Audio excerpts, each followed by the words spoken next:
787. 787 departure frequency 15 will be 1257. 257, thanks.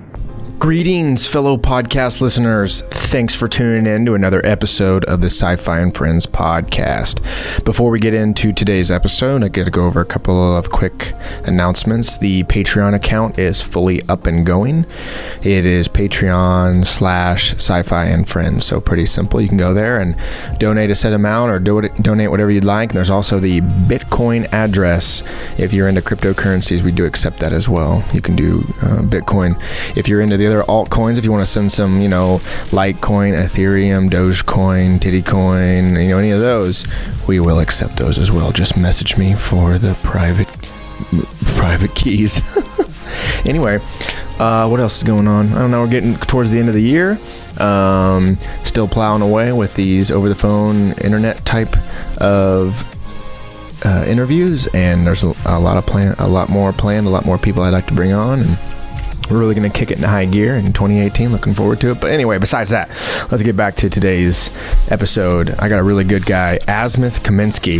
Azmyth is an actor. He's a DJ, an activist, cannabis grower in the legal states, and just a really interesting guy who's had a lot of experiences in his life and has a very unique and profound outlook upon this reality and other realities that he might have traversed in the past.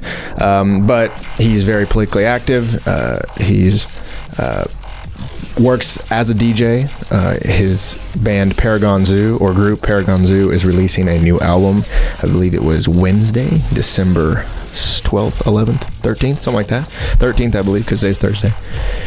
And go download that. You can download that on iTunes, YouTube, SoundCloud, all those good places. Paragon Zoo is what that's called. And he, if you listen to the podcast, he has a couple of things going on, a couple of projects called Monkey Wrench.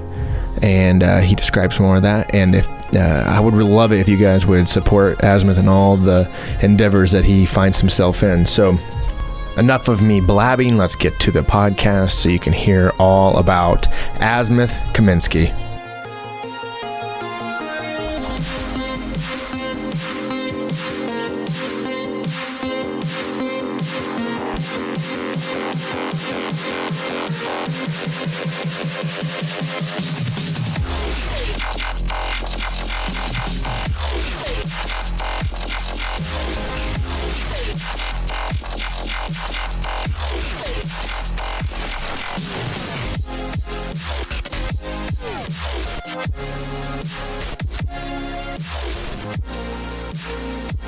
Every morning, don't you? That's right.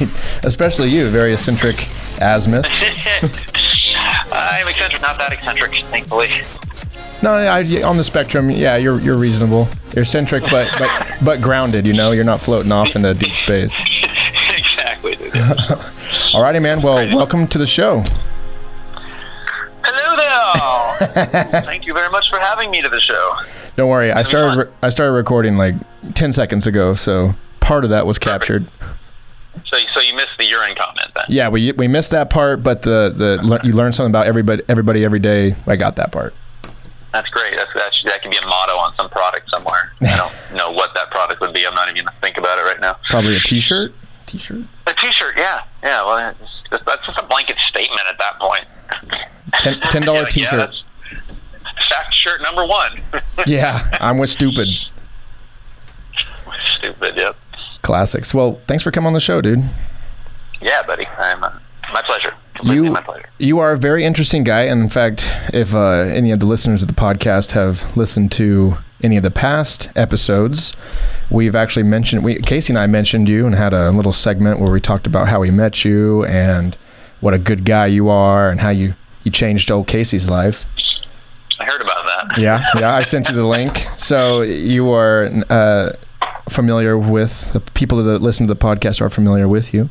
But Sweet. Tell us a little bit about yourself. You're an actor, DJ. I think you're an activist, and you have a lot of cool little hobbies going on as well. So, and that's a funny way to start everything off because I guess I could separate it into two times. I was an actor still am a DJ, currently not as much right now. And I've got a lot of other music things going on to where, we'll probably be touring here. We will be touring here shortly, and yes, I will be DJing, but you come across certain paths in your life, and oftentimes they change, sometimes sooner than you expect them to. But I digress. So yes, I have in the past acted. I have been a DJ since 1999 when I dropped out of art school at Cornish College up here in Seattle. After I'd been going to raves since 15 and decided, you know what, I'm gonna be a DJ and take this thing seriously, and I did, and got into throwing club nights and lost my ass on a big ass massive one night, and then we threw a massive and lost a lot of money. And like, what does that mean? Did he did he hurt himself? Yes, monetarily I did at that time in life. So through club nights, raves, toured up and down the West Coast. Had another group that I toured with called Sparks up in Canada and up and down the West Coast as well. I've played in some other places around the world as well. And then I fell into acting after I moved to LA to continue my musical career in 2005. And at that point, started my whole career over, which was a joke. So anybody thinking that they can just move to another city, this is advice to all you people: move to another city and you're going to do so well. Well, let me just say, unless you have a network that's already built in that wants you and is frothing at the bit for you to get there so they can put you to work, you're going to start from the bottom again. And I did have a great time getting in with everybody there. Space Island, definitely the Burning Man scene had something good going. And then woman I was dating at the time, went out with her one night. She had booked a film, and I found out from this woman that Sandy Alisi was casting the Caribean at the time, and said, "You got dreadlocks." I used to have dreadlocks down to my ass. "You got a great look. Go down there. They'll probably hire you as a pirate on the spot." So that sounds like cool. Okay. And I thought I smoked way too much pot back in the day to ever memorize a line, so acting was never even in my sphere of ability that I thought. And so, I went down there that next day, and 2 weeks later, they had me suited and booted. I was up there in Palmdale watching giant blue balls that will turn into crabs with Calypso fall onto the Black Pearl. And I guess the story goes on from there. That was great. Got into acting there, background for about a year, and then got really high one night on a couple different amazing substances, and it kind of opened my eyes to what acting was, and that definitely showed me that I wanted to get into this because I've always been a seeker in my life, and that showed me that acting is definitely a modality that a lot of people should definitely be a part of schooling, I think, because it would stop a lot of people from picking on each other, bullying, and understand each other a lot more at a very early age. But what it did, I ramble a little bit. No, this is great. I'm fascinated. So that night, it really showed me, wow, this is humans allowing themselves to be so in control or in tune, at least, and understanding their vessel, this body, this mind, at such a level to where something else can flow through. Now, I'm not necessarily one of those actors. I'm more like a Ryan Reynolds, Will Ferrell, the people that are really good at being themselves, right? I'm pretty good at being myself at this point. I would love to be a thespian that just can become anything. Right. I commend and really appreciate those actors. They are freaking ridiculous, and they really do help us get out of this reality that is so heavy sometimes. Anyways, getting back to that, so that opened my eyes, and then I took acting a little bit more serious, and I did Pirates of the Caribbean, ended up falling into a couple lead roles, which were the films that we shot first, feature films that were completely horrible. So if anybody goes out there and watches my original work, wow, is it bad? Just get ready. I'm sure. Yeah, I'm sure. It's probably not easily found out there. The Cost of Living, I shouldn't even say the names, The Cost of Living and Forbidden Fruit. And really baby. Corny, really campy. What was that? I said, oh, baby, I love those titles. Yeah. So, and that got me into producing. I was protecting a lot of money that was around at the moment. We shot them up here in our home area of Snohomish, where I grew up. And yeah, it was an interesting process, and it just led me through getting into stunts because of that first feature film. Led me into understanding production, shooting web series, working on a new TV show right now that I'm helping produce. We're shooting up here, and that will be shot all over the world soon. So they were skills that I definitely needed to attain to move further into my life. Definitely didn't think it was the path for me at the time. I had a lot of fun. And then, sure, something that you would mention is that 2 years ago when I decided to move, a little while before I moved, but 2 years, it wasn't 2 years ago, a little, like 2.5 years, it was 3 years ago now, actually. Mm-hmm. So 3 years ago now, I ended up chopping my hair off because I booked a national commercial that has definitely kept my ass moving for a couple of years. I bet. And that changed everything. I definitely got paid a pretty penny after a couple of years in renegotiations and such. It worked out really well for me, but that was kind of the end of my acting career as it was down in LA. Not to say that I won't be a host at some point, won't get involved in my friends' feature films, and we've got films and TV show ideas falling out of our ass all day. So it's interesting to see where the world will go. There's a lot of other things on my plate currently that I find much more not only intriguing but much more important and potent for the world at this moment than just being selfish and having fun and getting myself on screen and getting paid for it. Right. But that probably came about because of the adventures and experiences that you have undergone these past couple decades. You didn't start that way. And yeah, exactly. And I also didn't mention there I was on Pirate Master. There was this whole pirate contingency thing that happened right after I got on Pirates of the Caribbean. So I did a reality show there for a while and a lot of little appearances, DJ'd on TV shows. There's all kinds of random things. So it's really cool to be at the point that I'm at right now, to where exactly what you just said, all the things that I have done in my life have really started to culminate into the present path that I'm on right now. I need every single thing that I did, whether I thought it was useful or not, to really guide me to the mentality that I currently have right now, needing the skills that I've definitely learned and need to learn so much more about to help facilitate the opportunities that I'm sharing with others and working on bringing to the world with co-producers and other friends and family members right now. Yeah, what I've seen on the social media posts, you've been very ambitious as far as this new album with Paragon Zoo and a couple of video projects like you were talking about, and then the political activism that I'm not entirely sure what you were involved with, but I know you were fired up about some stuff. Yeah, you could say that I get pretty fired up about a lot of things.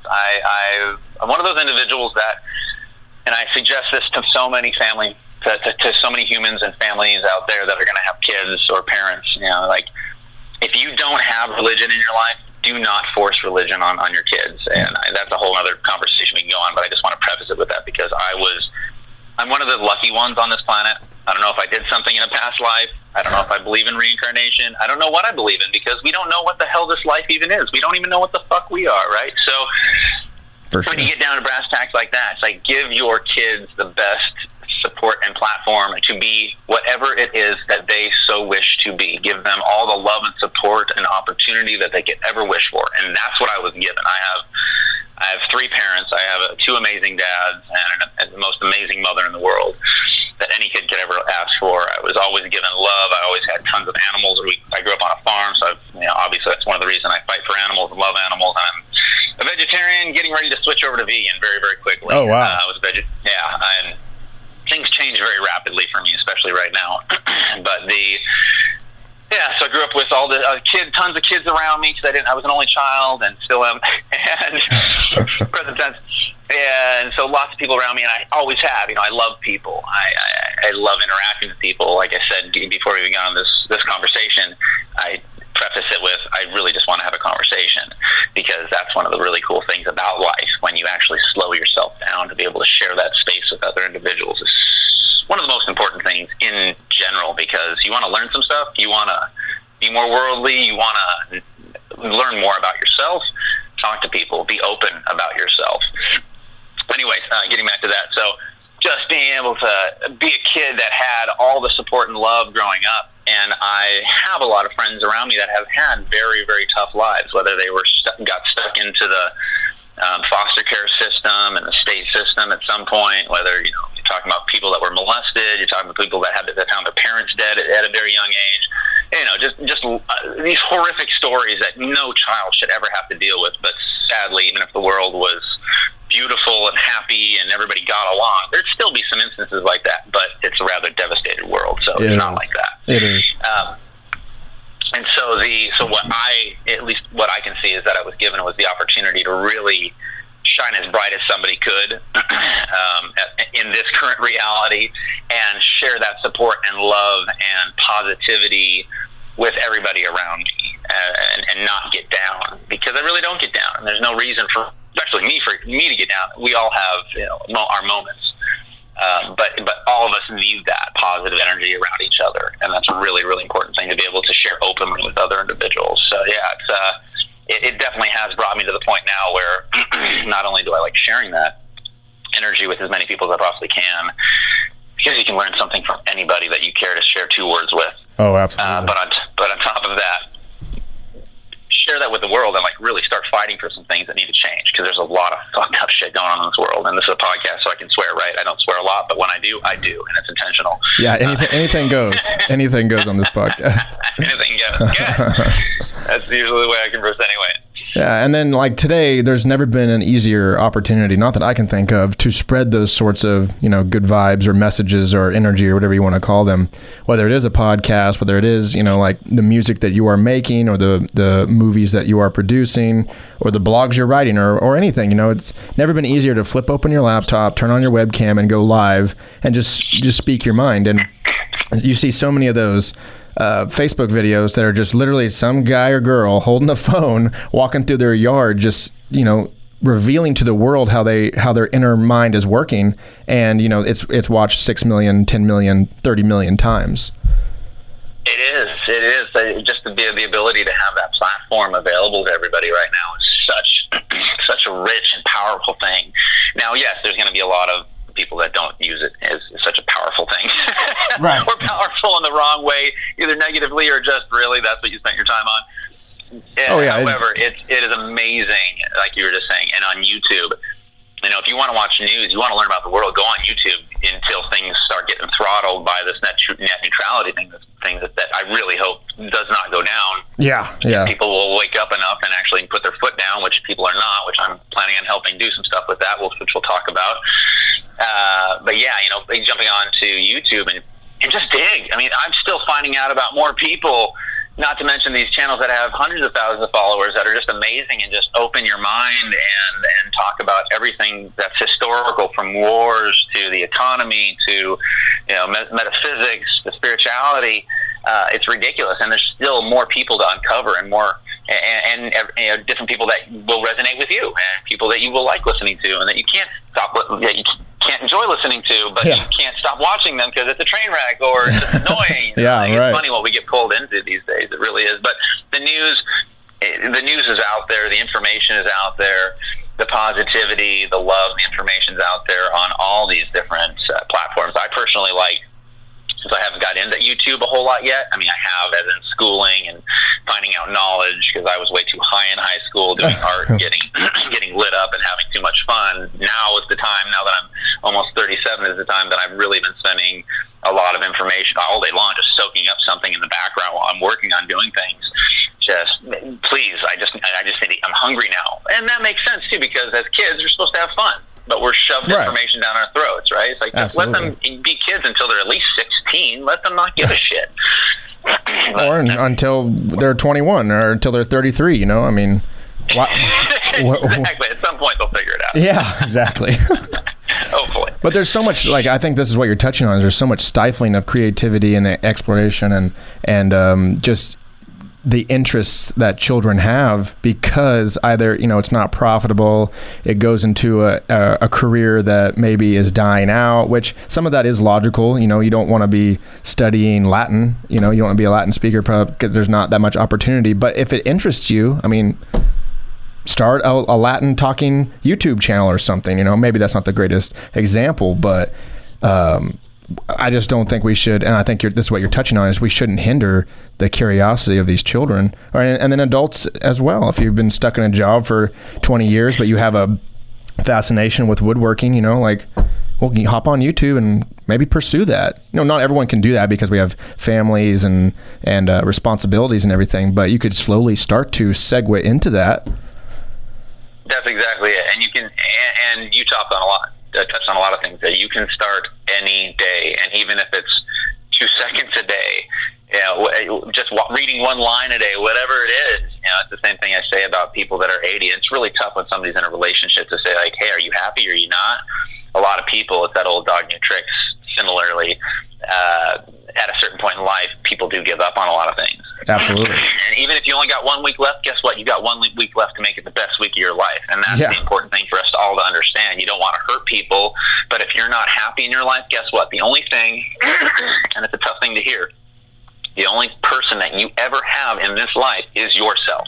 No matter how bonded or amazing your marriage or love or whatever it is, yes, we are connected to so many amazing people, and we will always be. But the only person you have at the end of the day, if you really break it down, the one person you're fighting for is you. Mm-hmm. And so that's what you have to fight for. Yeah. You know, but some people, I do understand. Like, if it's really not that bad, then just go along with it and make the other person happy. You know, a lot of people will do that.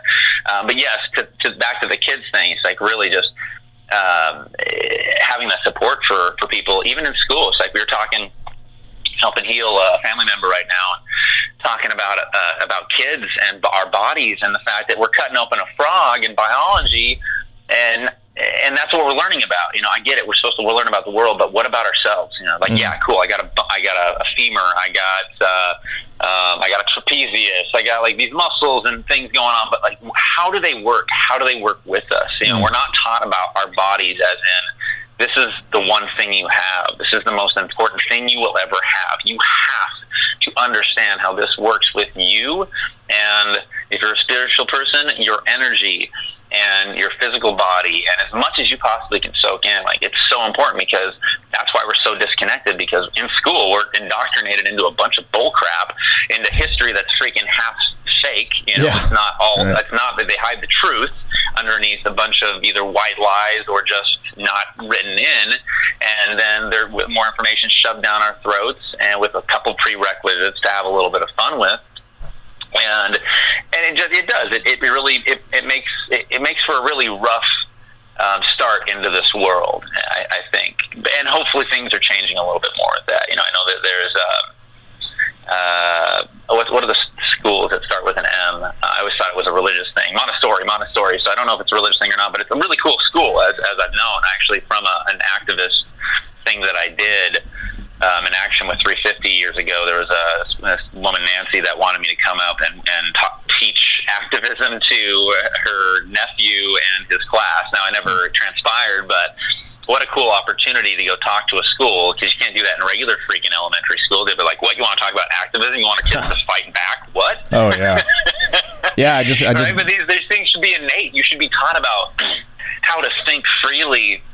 You know, that's one of the most interesting things to think about lately is that somewhere, I never heard a teacher tell me this, but supposedly, you know, a teacher said, think for yourself. Well, one, no teacher ever told me that. Right. And two, if you think for yourself, then you're questioning everything a teacher tells you not to question, you know, or do they really want you to question, right? So we're not taught to question everything in this reality, which is quite the trip. And as I've gotten much more evolved in my years, I've realized that I have to question everything so fucking much myself. I have to question everything about myself. And when you really start questioning yourself, that's the big one. That's when you really start questioning everything, because everything has to come through you, and then, you know, through our eyes, and then it's flipped upside down, and then we relate it. And kind of like I was sitting with a friend the other day, I was like, what's that window look like to you? What color is that window? And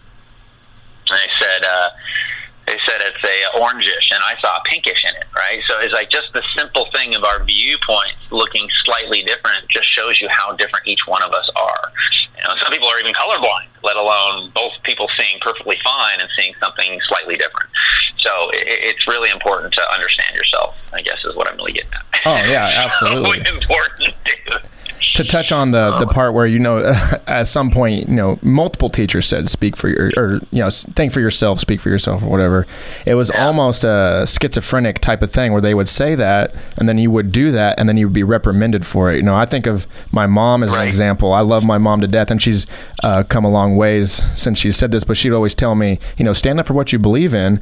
Well, the time goes by, and I think marijuana legalization is something that I believe in, that I'm going to stand up for, and she's this little Christian lady who's appalled, but I'm like, I'm doing what you said, Mom. You said stand up for what I believe in, and this is it. And to give her credit, she's come around along. She just had the wrong information, but most do. Yeah, most do.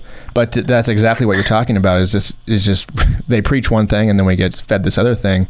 And then the other point that you make at the end of all that was, it starts with us, right? It starts with us. It's the old saying, if you want to change the world, start with yourself, change yourself. Yeah. So until we understand ourselves, or at least begin to attempt to understand ourselves, then we can maybe operate in the world a little better. It's the whole remove the speck in your neighbor's eye. We'll pull the plank out of yours first. Focus on you. Put the it's the whole airplane thing, right? Put your air mask on before you help anybody else. Yes. That's a good analogy, actually, right there. Yeah. Take care of yourself before you take care of somebody else. Yeah, exactly. Because then you end up lacking. You really do. Or you're not able to properly help that other person. Right. Because you haven't fully worked with yourself first. Exactly. Yeah, and man. A lot of times you can't, that other person doesn't even allow for help from you. I mean, think about the people that you try to help in your life, and really, you don't really do anything besides motivate them. They actually have to make the decisions for themselves. If you were trying to get a friend to quit smoking or something, they are the ones that have to make the decision. You can only go so far. So if you are addicted to smoking or having trouble with smoking, and then you were able to master that and overcome that, that's more powerful than you barking at them saying it's going to kill you, blah blah blah, all that kind of stuff. It's the whole lead by example, or Big time. Yeah, you nailed it right there. That is one of the most important things, is to lead by example. Because if not, then you're just a hypocrite if you're talking about it. Yeah, exactly. and we're all hypocrites at some point, guaranteed. Like right now, sure. I'm still a hypocrite because, and it's funny because this is something I just wrote down the other night that I'm going to share somewhere at some point, I'm sure. But the fact that the whole world, not the whole world, but anybody, this is a really interesting thought, and a lot of people will probably struggle with the understanding of this, but every single human that has a dog and has a cat, so the majority of humans, right. Has a dog or has a cat that eats meat is a hypocrite. Because if you watch any of these videos, and we'll talk about maybe something at a later point in this, but if you watch a video, it's like, all these people talk about having animals and having a dog, and like, well, yeah, but that's a dog. I don't care about a cow. And you're like, well, yeah, but what if that cow was your pet? Would you care about the cow? So it's a trip. Like, we all are hypocrites because we love animals, yet we eat animals. Right. So but that's the world. That's the reality. There's so many things that are back asswards in this reality. Seriously, right now, and that's the thing that's just so absurd to me. The realizations I've come to in the last few years, just like, are we serious? This is how we're going to let shit go down? Really? Yeah, some of the stuff is really, really heartbreaking. This whole thing about de-sizing or shrinking some of the national parks. I mean, that was really tough. And here's the thing: it's I put a post out about that when I don't watch news. I really don't, other than comical news, because it's still the news. But at least I can laugh about it at this point. But I don't watch a lot of mainstream TV. I watched In the Parents' House the other day, and that was literally on the TV. And so I sat and watched it for 45 minutes just to see what the hell was going on. And you come to find out that the president, and even they were saying that after that douchebag went and signed whatever piece of paper he was signing, that usually doesn't mean anything. But the fact that the president has the ability to create national parks and national monuments does not have the power to remove or shrink those. So like, what was he doing? He was making, but he was making a big, pretty picture out there, a facade with a native woman behind him. I get that. That's what they've been doing for freaking ever. But then on top of that, what doing these moves, taking these moves, what does that mean farther down the road? Because that's how they've done everything to us, as in taking away more of our freedoms or regulatory laws that actually keep things in place. They just take one little chess move, they don't even leave the square, they just edge forward. Absolutely. And with every little one, they edge forward a little more until they've jumped that square. You're like, oh, well, enough things got changed to where it doesn't matter anymore. Yep. So that's where we're going right now, and that's why the people have to really start waking up and go, I don't care what movie you just made. That is I don't care if they can't do it yet. They're gonna try their darndest to roll back as much bullshit as they possibly can. Oh yeah, absolutely. And the thing to understand is that, it's not, they keep us in quarrels, white, black, Republican, Democrat, they want us to dance around in these mosh pits, and it's just all just a farce, to where, hey, listen, Obama signed all these, laws and everything that took away just as much of our freedoms as Trump. And then if you just keep going back, it's just, each one of these guys are making these chess moves, and they're so small or so minute that we just consider that, it's always been like this. The TSA, we've always had to walk through giant metal detectors that scan our body. We've always had to do this. And the sad thing is, the kids that are being born today and growing up in the world of iPhones and Skypes and Facebooks and all that kind of stuff, that's all they know. Yeah. And so you can't ever go back. It's just they were born into the world of TSA. And that to me is pretty scary, as far as this is normal for them. No problem. I'll walk through the radar. And I do too. I just walk through. I don't want any trouble.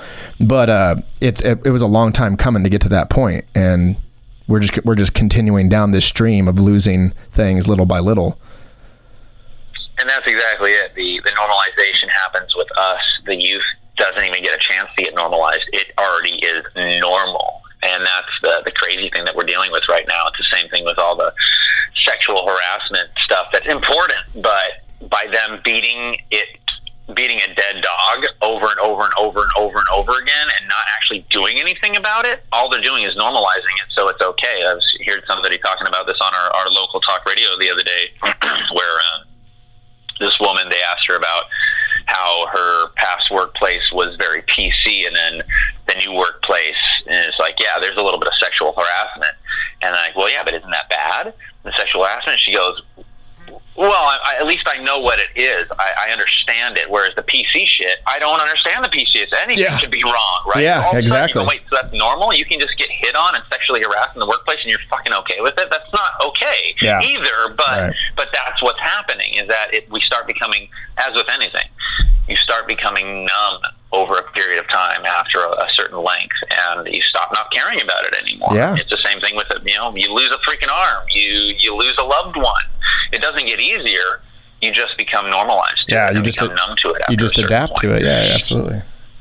Yeah, the PC stuff kind of gets a little bit. It makes you dizzy. Like, no one can keep up with it. Not even the people that are the progressives. The progressive left or whatever. They can't even keep up with it. It just gets so out of control. And I think a lot of those guys have good intentions and everything, but really, it's just a baby oil roller coaster that no one can keep up with. And just like you said, at least, and this is an interesting topic that we're talking about. I'm not sure how I should take it, but that at least the sexual harassment, they can understand that, rather than the PC stuff to where anything goes. And it's like, well, where's the line drawn? Well, that's the thing. The sexual harassment thing is, it's very black and white. Right. There's right and there is wrong. PC, I love the term snowflake. Right. I am one of the most patient people you can ever know in this world. There's so much patience. But when people have a lack thereof, or just excruciatingly sensitive, you're just one, unless something happened to you really, really bad in life, to where there are some people that are genuinely sensitive and really, you do have to use kid gloves or walk on eggshells around them, because you start understanding who they are and what they went through. Right. But the snowflakes are not fucking like that. Snowflakes are a bunch of fucking little pussies that literally are just way too sensitive and just explode at anything that they think they disagree with. Literally, I said that specifically. They think they disagree with. They haven't even looked at the thoughts that they're having and actually educated themselves on themselves. Why do I think this? Do I believe that? How do I feel about that? you should go through that before you open your mouth to a lot of people. No, absolutely. Now, is that an emotional response? So if I go up and I go, yeah, I'm a hunter.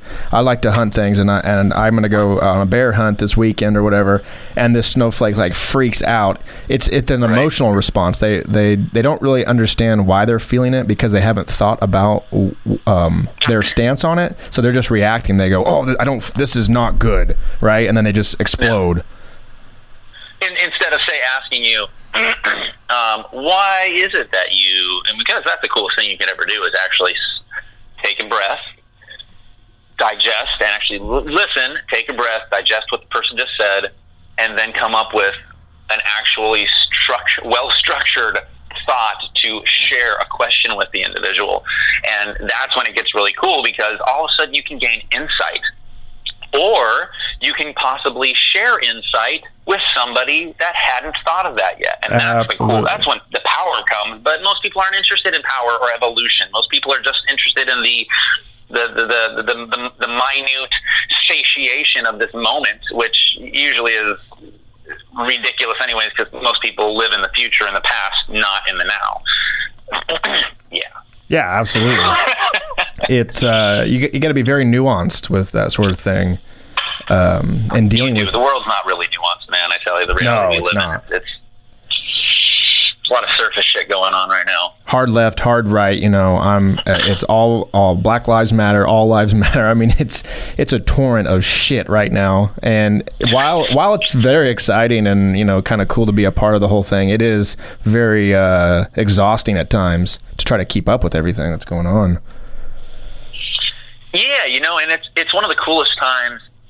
I can't honestly say this, but I'm theorizing that it's one of the coolest times per what we've heard from history until I have a past life regression and I can compare this life to another one. This seems like one of the coolest times to be alive, just because the most changes have to happen in the next, it have happened in the last 100 years, obviously, with the industrial age and technology coming in. But then the next 50 to 100 years are going to be ridiculous. This is really the turning point in human civilization right now, where do we move forward in a beneficial way for everybody and we start healing this world and healing each other and working together, like you just said, all lives matter, or Black lives are dividing to conquer, or do we divide to conquer, which is other topics that I want to touch on in here as well, to where it goes down a very disastrous road, which it was. Thankfully, we got Trump, who is a dumb shit, that we're off the cliff now, and we're hopefully going to start grasping as we're falling slowly for that cliff edge and go, wait a second, no, that's not happening. Whereas before it was just a very long, slippery slope, and we were that frog in a slowly boiling pot, and it would have got to such a point had we gotten her. I would love, I'm going to preface this, I would fucking love a female president, or just a female leader of some sort that actually has compassion, has understanding. Women have a lot more of that most of the time than men.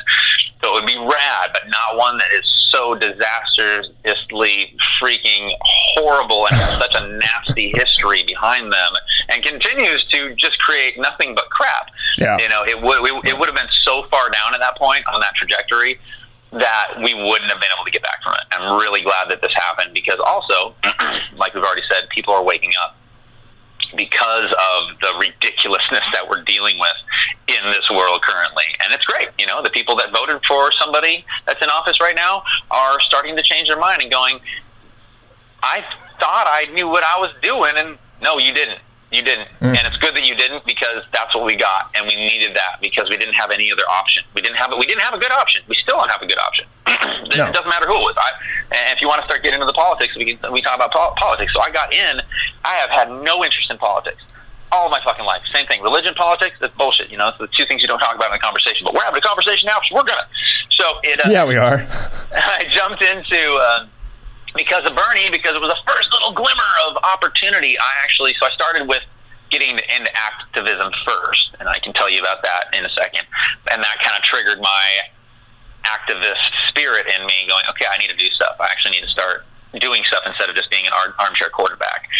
And they got me into the Bernie thing, and I actually went and flyered down and helped people know where to go for the What was it? Not the main vote, but there was the other weird vote that the Democrats have. It starts with a C. I can't remember. Anyways, there's a pre-vote that goes on, and so to get people to the right places, polling places, to make sure that we get votes in for Bernie, anyways. And so I was there at both of his events, seen him talk twice and everything, and he was amazing and great. But here's the thing. One of the things you'll learn about me, and I'm sure you probably already have, because like I said, I wear not only my heart on my sleeve, my personality on my sleeve. I am excruciatingly transparent. I am excruciatingly honest, even to a fault. If I hurt myself, oh fucking well. Guess what? I just learned something. And it's called pure ethics. It's called idealism. It's called fucking massive moral value around life and the things that you interact with. And it's so important in this world, specifically right now, because even somebody like Bernie, I don't give a shit if he had ideas that, well, I gotta make these moves so I can get my ideas in. One, that freak ain't gonna listen to you, and two, you just rolled the fuck over on everybody and pretty much shot any other Democrat, which I'm totally happy about. I'm glad it happened this way. When he rolled over and supported the person that he didn't support and nobody else on his team supported, I lost all interest in him. I was like, you look at my Twitter feed right now, ain't nobody looking at it, ain't nobody liking my shit, ain't nobody saying shit on it but me. I'm saying shit that I think matters, at least, right? And I'm not scared to tag people in this, because people need to hear. I don't give a shit if it's your number 8 person on your team that's like, hey, this person said this about you. I don't even care if it gets into your ear. Guess what? Somebody's hearing it. Somebody needs to start paying attention, because that one word that you say can change somebody's mind, that can change something in this world. And that's why we have to get fired up. And like The Network, great fucking movie, get fired up. Oh, yeah. Movie that it's amazing when you get there and he's like, I want everybody to get outside right now, go to the windows and I'm mad as hell. I'm so mad. I'm mad as hell, and I'm not going to take it anymore. And that's where we need to fucking get to. We're getting real close. All these things that's been coming through history in the movies, and it's been showing us what's going to happen and what is happening right now. So, when somebody does that, it's just really sickening, and it's just really sad. Be like, where's your integrity, dude? Like, how could you do that? And some people would say, well, you needed to do this to help change the system. Yeah, but guess what? What you just did was shoot anybody else's chances of ever doing the same thing that you just did in the foot. You just destroyed them, because now nobody else is ever going to trust anybody like you. You were the first gleaming piece of speck of shitty hope that we had to change this system. And now we got to do it ourselves, which is great. The world happens and reality unfolds exactly as it's supposed to.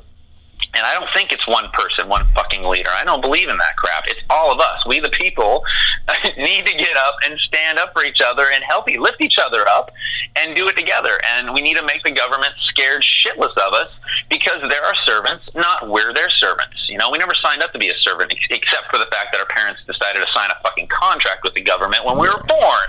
Yeah, no joke. That sucks. But that's a whole nother, sovereign citizen thing that they're going to try and take away from very soon as well. That's a deep ass rabbit hole. Yeah, that is. So yeah. But I mean, what you are talking about, a lot of different aspects of this time in general, where I would point the finger, starting back in the 60s when the psychedelic movement came about and all that music got pumped out. That was kind of when this ball got rolling, and then from that, which I always think is the strangest thing, from the psychedelics kind of came computers and the internet, and now I mean we're going it feels like light speed in a lot of ways, to where the whole world is like it is. We're sharing information between each other. You're in California, I'm in Kansas right now, yet we're conversating. And if I was in Mongolia and you were in Kenya, we could still conversate because of the technology that has been adapted and created by man. And I'm all into this Bitcoin thing, but Bitcoin is right along the same efforts as all this other freedom bell ringing sorts of stuff. It is taking the financial grasp, the death grip of the banks and the governments, and giving it back to the people. We can control the money, and that's what you're saying, man. That those people hate that shit. They would like to keep us all enslaved, keep us all under huge subprime mortgages and all that kind of crap. I don't even know what that means, but you know what I'm talking about. But that's it. It's this big ass racket system, and it doesn't matter how deep you want to go. You want to get conspiracy stuff on it.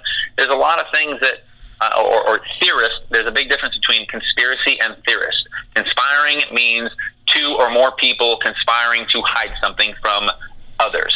That is literally what is going on left and right and rampant in our society, especially at the government and the corporate level. And so that's when you understand, and it's oozing from the seams right now, man. It's so good to watch TV and just be like, your shit's falling apart. You guys can't even keep a lie going, right? No.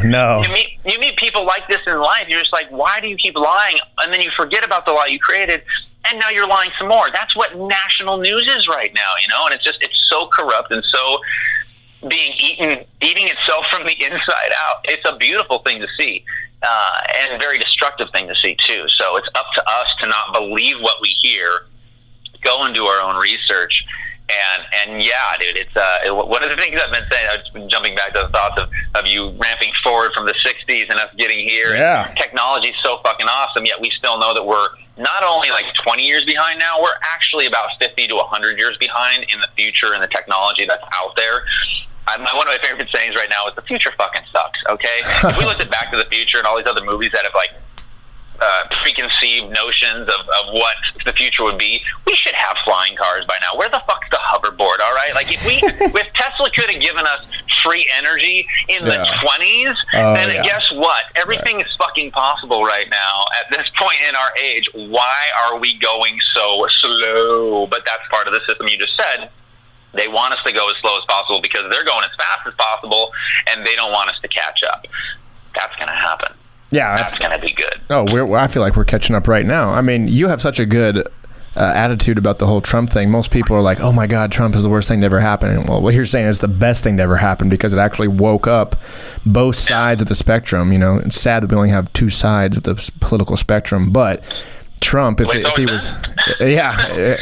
he was good for anything, he awoke both sides to the bullshit that we've, no one can deny a lot of the things that he's doing. Yeah, you might have been a Trump supporter, but when he tries to shrink 2 national monuments or 2 national parks, I mean, I don't understand how you can support that, especially as speaking as a hunter and a conservationist. I mean, you can't support that.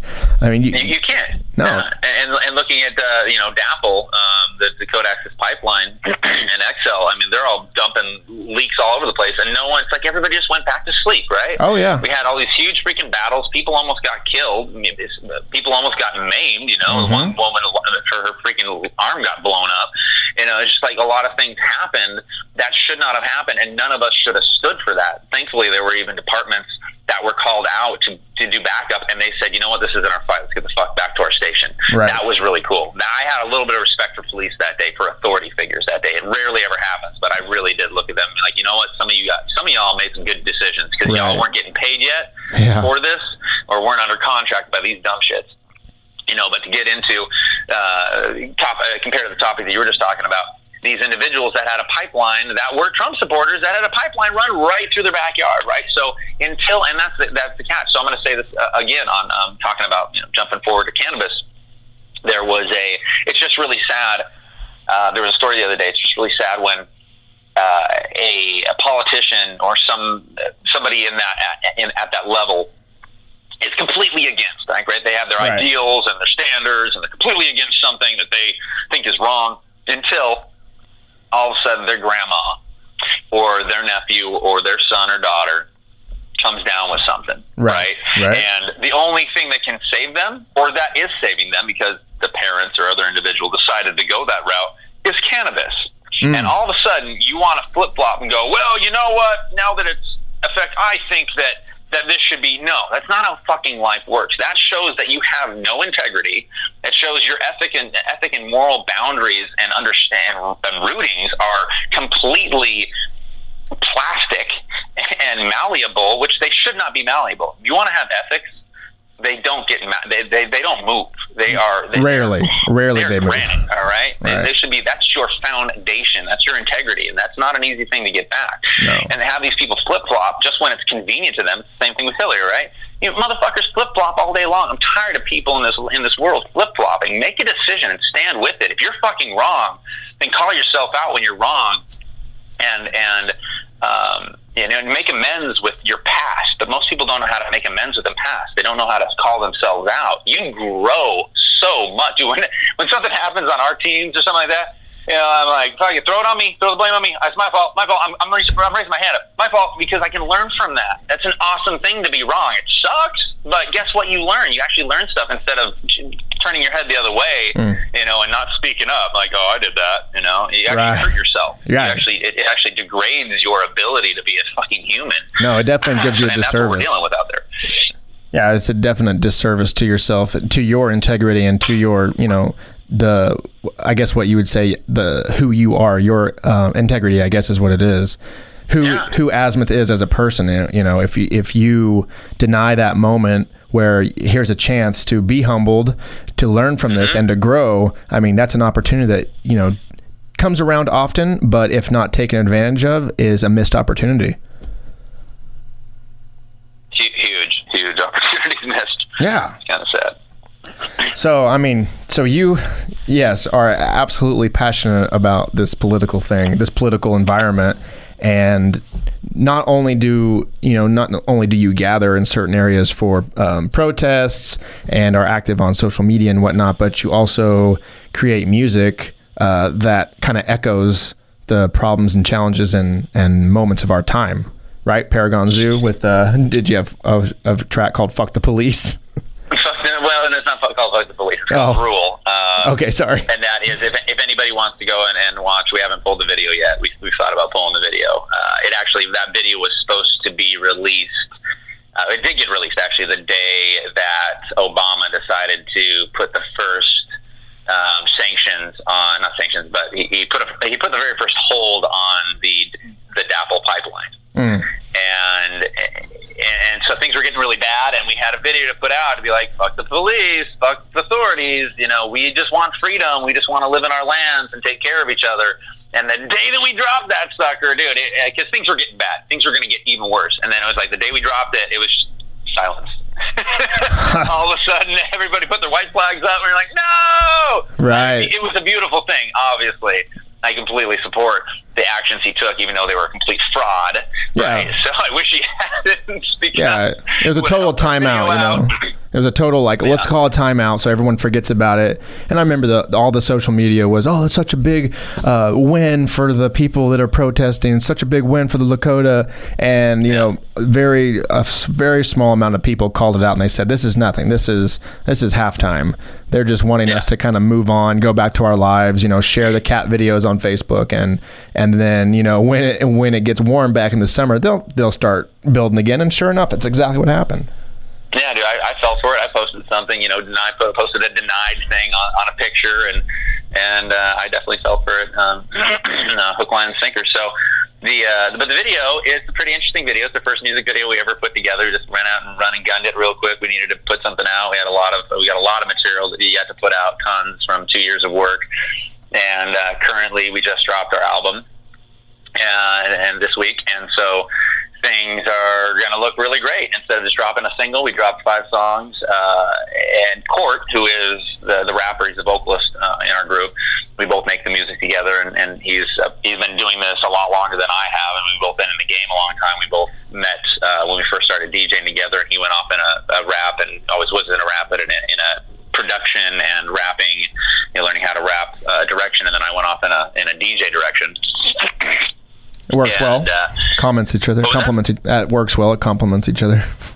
Yeah, and so he's got a whole history of 15 years of actually production, and then I went to a little bit of school, and I'd already been dabbling in production for a while. So us coming together, and he's definitely more of the hip hop side, I'm definitely more of the electronic side. So that meshing of the two sounds comes out in a bunch of our songs, and it's great. I've watched him evolve over the years with what he used to rap about, and we're both very politically minded, and we both are very sickened by this reality that we're all involved in. And it's really cool to see he still raps about women. He loves women, and he still raps about the things that you think about, the things you love, and who doesn't, right? Even women love women, so they're amazing. And so on top of that, it's really cool to see. He's a really good writer, amazing writer, and so he's really good at making a word have multiple meanings, and that's what comes through in a lot of the words that are portrayed and used in our songs. There's a lot of insightful, silly things from our past that we all grew up with, funny little notes. You're like, oh, I remember that. You know, it's not just about partying and bullshit and drugs and drinking and money. I'm sorry, that's, you know, I even had to put my foot down on a song at one point. It's like, I'm very, like I said, I'm very honest. I said I don't want anything to do with the song because you're talking about money and women. Like, and I have extreme respect for women, utmost respect for women. They're amazing.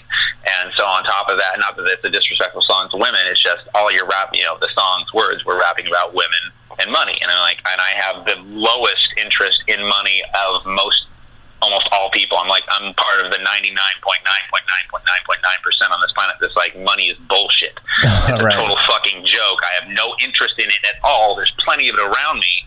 I'll make plenty of it and I'll share plenty of it, but it's a fucking sickness, right? So I'm a bit of an idealist on a lot of fronts. No, we need more. We need people like you, because you kind of give us an ideal to base ourselves off of. You know, maybe not everyone feels as strongly as you do, but at least they can have your stance as a reference point for how they feel and how they think. They go, okay, I'm not totally against, you know, these hip hop songs, but at least I have a reference point. Azmyth's over there and he's saying that this is too much for him. He's drawn the line.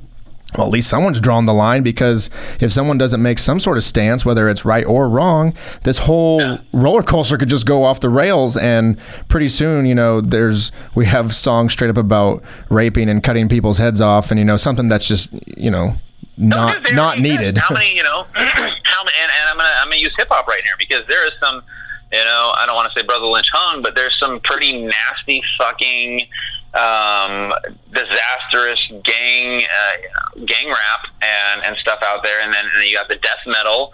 And not saying that there's not plenty of good music in any of these genres, but there's a lot of really dark, edgy, horrific, you know, even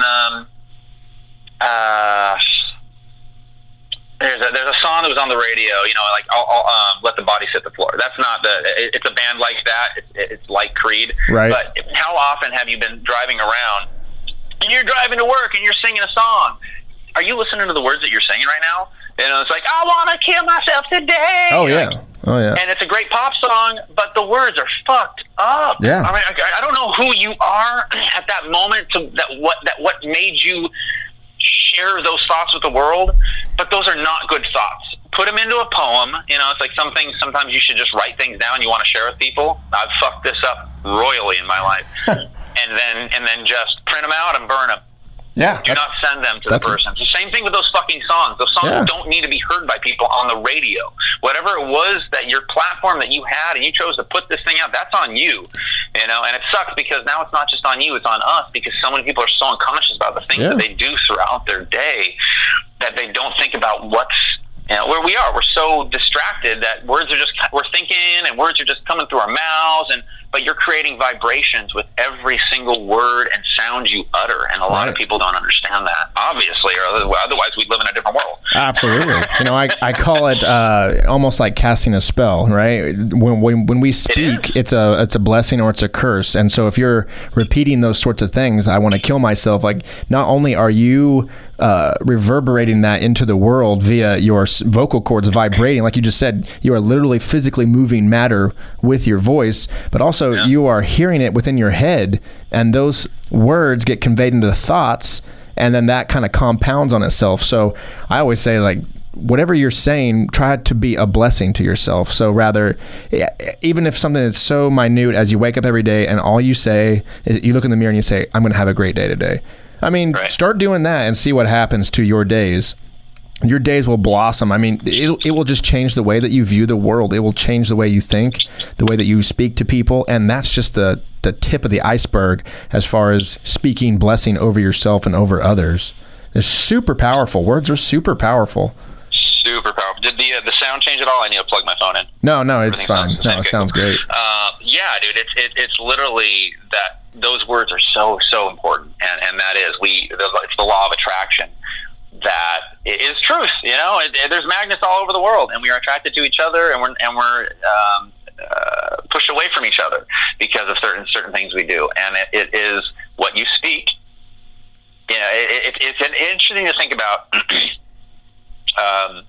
Thinking about manifestation and creating, and these individuals that have written books throughout time, and, you know, The Secret and all this stuff. And the one catch that they don't share with people the one key part of this whole game to actually create what you want with your voice and your thoughts is you have to get rid of any negative thought. That's the one key thing they don't teach you in a lot of these videos where they're selling things, which just sickens me as well. I'm sorry, Right. Consciousness and evolution and spirituality should be free as shit. Yep. No, it's true. I'm pretty sure if Jesus was still alive today, he'd be like, wait. You think you should pay me money for this? Yeah. No. This is how I live. Yep. This is how you should live too, Right. or if you want to, you could live. Yeah, that is a pretty funny one. The words, like one of the big things that I share with a lot of people, the realizations that I've had, and I will be dealing with this forever because we're all human, and we all, even the most evolved people, deal with this stuff until they pass on to the next form of matter. Yeah, absolutely. Is that we're all struggling and battling with something or working through something, and those words, those thoughts that pop up, whether it's the going to the mailbox and seeing something you don't want to see, or Henrietta called you something at work last week and it pops back into your head, and now you're having bad thoughts about her. So there's so many different ways that these things can grow and Right. and mutate in our mind is the best way because then it runs out, it spins out of control. Absolutely. And one of the best things that I've found that I share a lot of people, like I'm working with one of my dad's sisters right now. I'm going to be working with two of his sisters that just came to us and shared some health issues that they're dealing with. And it was the first thing that I told her. It was the first thing that I really had to break down with my dad when I helped him go through his cancer. And it's that we have the power to do anything we want, to create anything. We know how strong placebos are. And to be able to say exactly what you want in your mind, and the second something that comes in that does not serve you on your path that you're currently on, or at all, you have to, whether it's cancel clear is what I say, control delete, Right. Please leave, go away, whatever it is. Dispel those words, those thoughts, and the more you do it, the quicker those will leave your space, and the more positive you will stay all the time. Absolutely. And that's a super important thing for us all to do. I would even do one of my little tricks is like a reversal. So if I say something like, "Oh shit, today's gonna suck," and I go, "Whoa," and then I just back it up and I go, "Today is gonna be awesome." So it's like I override the first one. Right. And that actually is even better. Yes, that is a much more potent opportunity for many people. Right. First, you catch the bad thought or your attitude or whatever it is, and a lot of times you don't even know where it came from. It's almost like they call them ants, automatic negative thought, right? And so then you can just pave over them with another thought. It's just you capture them, you go, nope, I'm it with it, and then put that new thought on top, and then continue on your way, and then pretty soon you just get normalized to that, right? That just becomes a habit. So rather than all these negative thoughts coming out of your head, you're just kind of you're positizing yourself, or I don't even know how to say it. Another thing I think of is you're rewriting the code. You're rewriting the code on there, and you got this weird code, and you're going, that doesn't make sense. Let's delete that, and let's rewrite the code that we want to have in there. And that's. I mean, yours is even better and more accessible for more people because it really does. A lot of people can't just clear something and be okay with it, and then let new thoughts come in. It's literally let me erase that and replace that with something. That might work for somebody. Erase that and replace that. And clear that, the chalkboard, and write something new in its place. So now what you're focusing, because even if you've deleted what you just said, there's an open space to be filled by possibly another negative thought. But if you write something new in that space, now you're staring and focusing on a new thought that's positive, which won't allow the negative to come back in. Right, and it's intention filled. You go, oh no, I don't want that. I don't want that first one, first code to run. I want to actually run this better code because I'd like to alter my perception. Another one I like to do, and it's more of like a mental metaphor, is like the seed catcher. So at some point of my, whatever you want to call it, journey or life or whatever, I was kind of wondering, where certain thoughts came from. I guess that's what was a time around the time where I was thinking about getting married. And then I just started wondering about all these negative thoughts that I had about marriage. And I was kind of thinking, well, where did these come from? Like, are these even mine? And a lot of them weren't from me. And I kind of tracked them down to their genesis. And it was like, oh, this came from, a TV show. This one came from a friend. This one came from my dad. And so I started rummaging through these, what I would call, I called them, clearing out your filing cabinet. I really was. I call them like seeds floating into your mental garden. And so anymore, it's kind of, if you're struggling with a thought, or there's something some piece of code that is on repeat, try to figure out where that came from. Did it start with did it start with you, or was it in passing to where your grandpa said something and it got instilled in you and you didn't even know it? Not I don't want to call it a virus. Like, I don't want your grandpa didn't give you a virus, but people can seeds, like you said. Yeah, seeds. People can influence you. There are people of influence within your life that a lot of times code or programs sneak in, and we just run them, and we don't even really understand why they're there or where they came from. And a lot of times they're hindering. Sometimes they're good, but a lot of times they're a hindrance, and it's not the right sort of code to run on your operating system as you maneuver through this reality. No, seriously, it could be your grandma or your dad saying something, an off the cuff comment about money at some point, right? Yeah, that's the reason people have such a hard time with money, because they kept on hearing that program running in the background, even though they never even said it themselves. It doesn't matter. You heard it. Exactly. That's the vibration thing again, right? That's so it has such potential to create things. Yeah. And then that kind of speaks back to the music that you were talking to. So whatever sort of music that you're listening to, those words and probably the vibration, you would know more about this than I do, but the vibrations of the music, the tempos and the major scale, minor scale, the feelings and emotions that it is imbuing inside of you are going to alter your perception on things. So for instance, a lot of the old Slim Shady stuff that I listened to, well, no wonder I was a fucking angry young man, I was listening to super angry Slim Shady, which, I mean, he's the god of rap, and it was awesome, and I still like his beats, and I still like to listen to his music, but it doesn't influence me as much as it did as a young man, to where, well, hell, no wonder I was so mad and, gave my mom such a hard time and stuff. And Eminem wasn't the only reason. There was obviously other things going on, but that obviously was fuel to a fire that maybe could have been quenched earlier than it was. And you were so impressionable at that age as well. It's funny, my mom, and this is an important thing for parents to do too, is for them to be aware, obviously, what is in the sphere of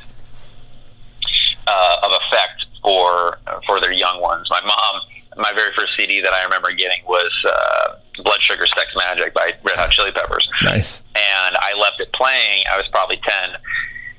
Left it playing in the house one day. My mom came home, and I was out playing, and she heard the song Sir Psycho Sexy. And when she heard the song Sir Psycho Sexy, that CD disappeared very rapidly. Right. I don't know if you ever heard the song, but it's this song about a cop, and he pulls some people over and has his way with them. And it's an amazing, funky song. But just the fact that that I found it years later sitting on top of the cabinet, like way up where I couldn't reach. So I was super stoked to find it again. But just that understanding where we're it's such an impressionable time of our youth that we do have to be cautious about what is allowed into that sphere of impression that we go through, and rolling out into our later years as well. It's up to us to actually be cautious and be very exact with what we allow into our sphere. And so the music is really an important thing that you allow to impress on you. Like you're saying, it's like it's just words that are playing in the background, even though we're not singing them. Maybe even they are impressing themselves upon us, and there's an energy with that as well. Not to mention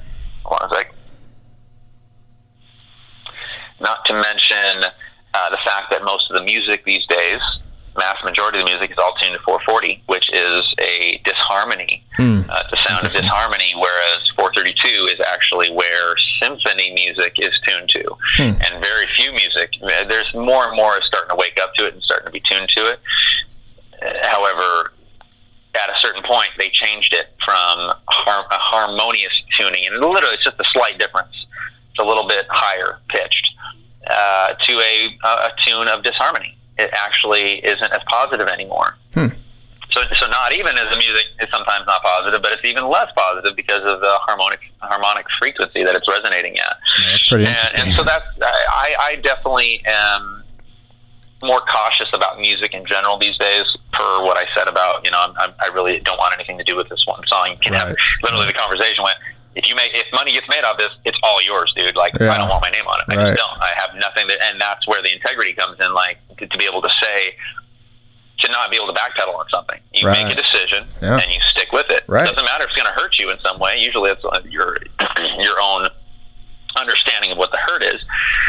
But that's a really important thing to be able to do. And it's really cool to know that we're putting out music, and I really care about the music and the words that Court writes. And I've got my own things that I'm writing, and on the side I've got multiple monikers and characters that are really important for me, that came from why I needed to get into acting, so I can understand these characters that I want to create at some point. But the Rule video, when you watch it, and I do suggest everybody go watch it while it's still up. It may stay up, who knows? But it starts off really rough, but halfway through the video it flips, and we need the impression of this is how bad it is. And here in Seattle, there's multiple images of cops punching people in Seattle for no apparent reason, and we highlighted that because that's, it's different in every state, it's different in every city, but we're supposedly one of the most progressive states in the U.S. Well, guess what? We're still just as bad, and sometimes much worse. So, but halfway through that video, it flips, and then it starts talking about the people and the fact that all we want is freedom. We want to be left alone to our own devices, to have our own paths, but we're not, right? That's subjected differently, but it leaves on a high note is what I'm getting at, and I'm really excited. Like a lot of our music video ideas, they keep changing and evolving into something different, but they're really big, weird ideas. We're not the type of individuals. Me and Court are definitely not the type to just do the regular run of the mill. Like, let's shoot a video with some cars and some hot chicks in a club, man. There's some underlying meaning to everything that we do, and there needs to be. And whether it's hidden meaning, and definitely no Illuminati, weird fucking triangles and shit like that. And that's definitely one thing I noticed. Court is wearing a shirt that says all eyes on me, and it's got fucking Mickey's hands and an Illuminati sign. Oh, I see it. But my shirt also says question everything. So... And I think he's smoking a blunt. I think he is. Yeah, and he's smoking a blunt, yeah. So we poke, but how many motherfuckers at the top don't smoke blunts, right? They're indulging in every single thing, single horrible or questionable thing possible. Right. So I'm really excited. Anyways, to get back to the album, I'm really excited about this album. We wanted to release some singles, but we just decided let's pull back. Let's just wait for the whole thing. It's a short album, EP, 5 songs, and it's got a lot of diversity on it. Nice. Are you going to be songs on it? It's got a totally chilled out, beautiful song with our friend Mariah on it, which is a fantastic singer down in LA. Nice. And so she's on one song. The rest of the stuff is just Court on the lyrics. But we've got some smoking songs. We got a funky song, which is the title track, and then we got some big club tracks on there. So we're really excited to see where this is going to take us. We're both ready to get into music. I'm ready to tour again. It's been since 2005 since I've toured. Oh yeah, you're itching to get back. And like I said, I'm not really involved in music a lot right now. Just because I'm focused on cannabis and focused on healing and I'm not really doing a lot of activist stuff, although I am. It's just personal underlying movement stuff that I'm working on creating. So there's a lot of other projects and the TV show, obviously, that's a very activist type TV show thing. So I don't know where to go from here. There's so many different other things I want to talk about. I wanted to ask a little bit about the music as far as the production goes. Are you the one that is creating all the beats or the tracks, and then Court puts the lyrics on, or you guys working together? We do it together. Okay. Yeah, so like I said, Court actually has a lot more history in producing music, because when I went, all of us, about a group of 5 of us, got together when we were around 19, and all started DJing together, because we all had part and pieces of the setup. And he went off in a hip-hop direction, and I went off in an electronic direction and just DJ'd. And so he started producing and rapping, and so he's got 15 years under his belt of producing. So he's really, the way we work together is he's the guy that throws a whole bunch of shit at the wall to see what sticks, and then I come up and I start outlining a lot of how the shit needs to be displayed on the wall. Okay. Right? You pick out the good parts. I've got a lot of patience, so I can take time doing a lot of tiny little edits. Not that he doesn't have it as well, because he works a lot on his vocals to really refine the layers of different vocals and the responses and things that are going on. So we both do a lot of detail work, and we both produce the music together, and then he writes and raps the music. So it's a really nice, harmonious relationship. You know, he's one of my best friends. We lived together in LA for a couple of years when we actually started the idea of Paragon Zoo, and who knows where it'll go, because we both want to help evolve a lot of things in this world, get rid of a lot of shitty products, and we've got scripts and cartoon ideas and just ideas falling out of our fucking heads all day long. So, and not That's to mention awesome. cannabis, we're also involved in cannabis together as well, and plan on breeding stuff. We did start breeding some plants this year. Nice. So it's really cool to see where it's going to go. You know, I'm sure we both have quite different futures ahead of us, together and separately. But we both really love music, and we both have classical roots. We both have grown up on a lot of music from the 70s, you know, whether it's Fleetwood Mac or Petty, you know, Zeppelin and the Rolling Stones, and then, you know, hip hop for him throughout the years. And I've listened to every fucking style of music, whether it's 20s swing and jazz, to a lot of soul coughing and Sublime lately, to my industrial days with Ministry and Nin, and then Grateful Dead for a short time when I was a freaking hippie. And like I've listened to it all, so I've got a lot of different flavors. And that also is, I personally make a lot of different styles of music myself that the world hasn't heard yet. Right. A lot of it has a very, very tribal influence, but I've got different monikers I'm working on. One's more trippy and psychedelic. Mm-hmm. One's definitely the in-your-face, fuck you kind of shit, hardcore stuff. And then one is just the me, funky, fun, you know, Azmyth guy. And who knows what else I got. But I love all styles of music, so it's really fun to work in that realm, and then also to be able to refine skills in the hip-hop world, because, yeah, I've had my moments with hip-hop as well, and I've listened to hip-hop a lot throughout the years. I love pop music, even though a lot of it's total shit, but it's good to have that influence and knowing what's going on out there. Yeah, being a creative, you kind of have to be eclectic. If you want to be revolutionary and push the envelope even slightly, you kind of have to be influenced from a bunch of different sources, so that you, the spirit that is the creative person, Azmyth, can kind of render those all down and concoct some new thing, like you were saying. The different monikers and the different styles of music that maybe don't really even have a genre right now. You know, if we go back 10 years and you told someone about dubstep, maybe even further than that, but if you talked about dubstep, no one would know what you were talking about. In fact, if you would let them listen to some of the harder dubstep, the really techno type stuff, I mean, they probably wouldn't have even enjoyed it, but you can just kind of see that we're in this realm of smashing together of different genres. So I think you're on the cusp right there of being a creative that's, you know, revolutionary, to use a word. That's a powerful word, but that's what I would use for you. And it's true too. Cheers. It's true too. Everything that we've known in the last 100, even 200, and maybe a little bit longer years, especially once the radio and TV happened. But before that, music was music. Music was, I have an instrument, I'm going to create. There definitely was an era of influence to those people. But you talk about the Beethovens and Mozarts and out there, right? They might have heard something, but it was like, I got a piano, I'm going to create something. The only thing I know how to create with this. And not to say that they wouldn't have these simple, like, dead mouse scores. Dun, dun, dun, dun, dun, dun, dun, dun, dun. Not that it's too simple, right? Back then, they're like, I got 10 fingers, I'm going to do something with every single finger all at the same time. You're right. So the sphere of influence was much tighter at that point, whereas now everything is truly a melting pot. To say, like, I only got one influence, sorry, that's not the truth, because you've heard classical, you've heard hip-hop, you've heard country, you've heard it all. You realize what you don't. It's the same thing with, you should be able to think, this is what, I'm going to kind of jump forward a little bit, but everybody should be able to say, I thought of everything. until you've thought of everything, you do not truly know how you feel about that. And it's the same thing with music. You have to know if you like country. You have to know if you hate country. You have to know if you like jazz, if you can't stand jazz, whatever it is.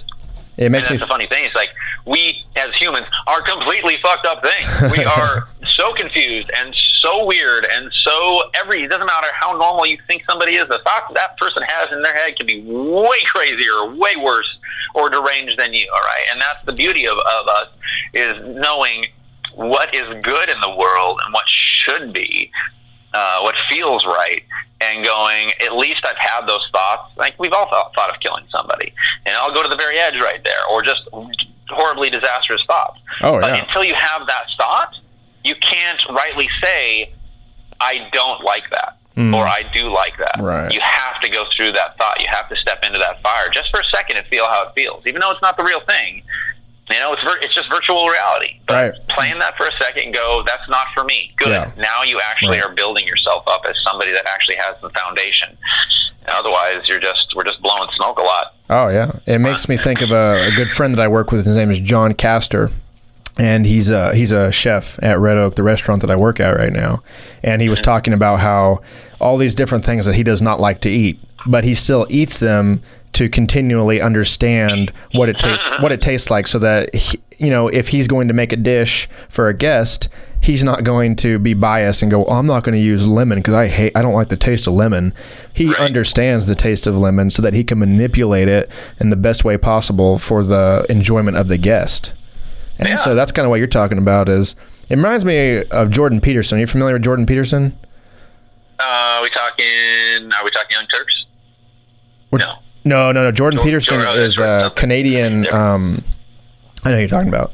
No, Jordan Peterson's a Canadian college professor who. I don't think so. Then.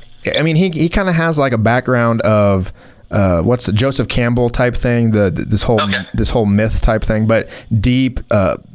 What is the social psychology? Where they lay on the armchair, the old Freudian thing. What do they call it? Psychoanalysis. Yeah. Exactly. So he has this whole myth thing, psychoanalysis, just a very deep thinker, a very profound thinker, and is really, within the last year or two, just exploded on the internet, has hours and hours and hours and hours and hours of lectures, and breaks down different stories. He actually has a video where he breaks down The Lion King, watches the whole video and breaks it down. Dude, it's amazing. It is fucking amazing.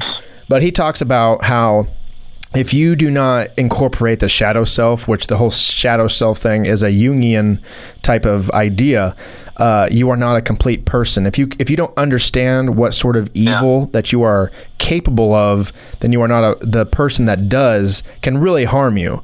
So the way that I understand it is, I'm a bigger guy, and I could wreck some people if I wanted to. Physically, I could wreck them, but I don't. Because I understand that I am pretty strong. I'm just the genetics that I was gifted with. I'm a bigger guy. I'm just a little stronger.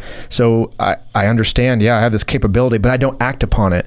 And in that way, he's talking about good versus evil. If you don't understand that as a human, you are capable of some profound evil, then you don't understand correctly.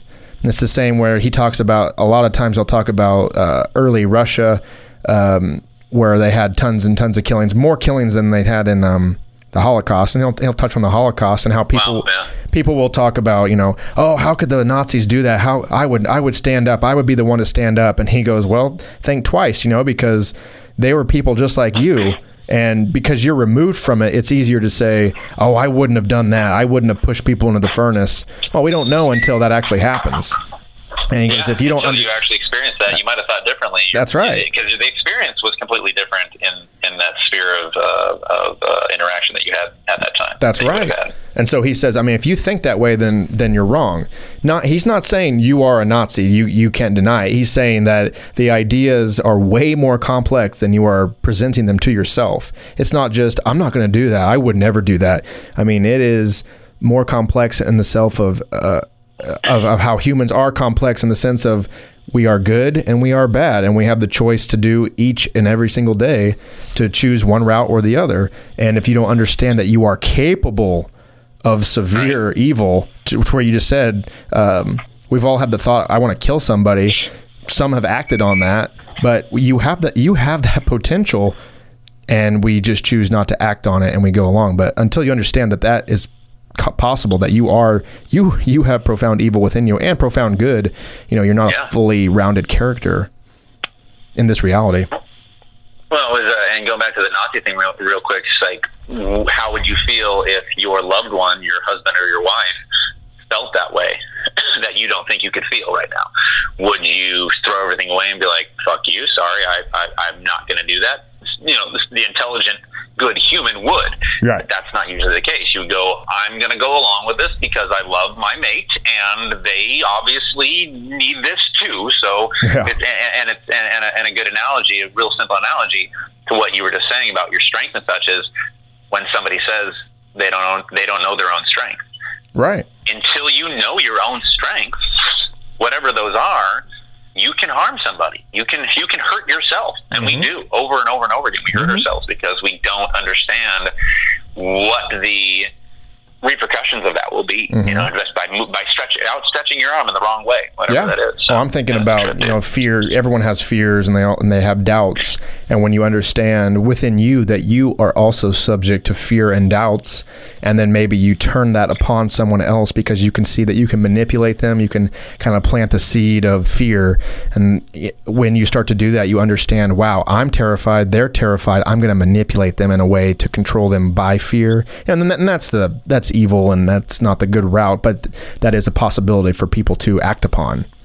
And that's a disastrous cycle that really does exist in a lot of people's realms right now, for sure. That's the world. The world is in a downward spiral right now. You want to talk about it like that. Yeah.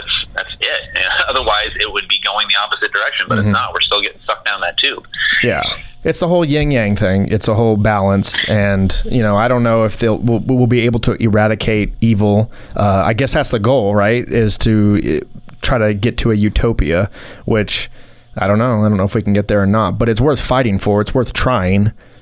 It is worth fighting for. It's how that utopia unfolds. We've got Jacques Fresco, who just recently passed. Which, if did he really ever had an idea, what? Did he really? Yeah, it was about the guy of Zeitgeist. 6 months ago. Yeah, so he just did the Phoenix Project. So really sadly, I would have liked to meet him, but the Phoenix Project still exists down in Florida, and I look forward to going there someday. But if there was anybody that, and now I don't know his underlying ideals, and they obviously didn't expose anything different than what they did in all the videos that they did with him. But for what you see, and obviously their surface, hopefully the surface was the same thing as underneath that surface. I've never seen anybody that was a social engineer or industrialist and social architect, to ever create something that is so beautiful. Now, in our current understanding and interactions as human beings, that would be one of the most disastrous things.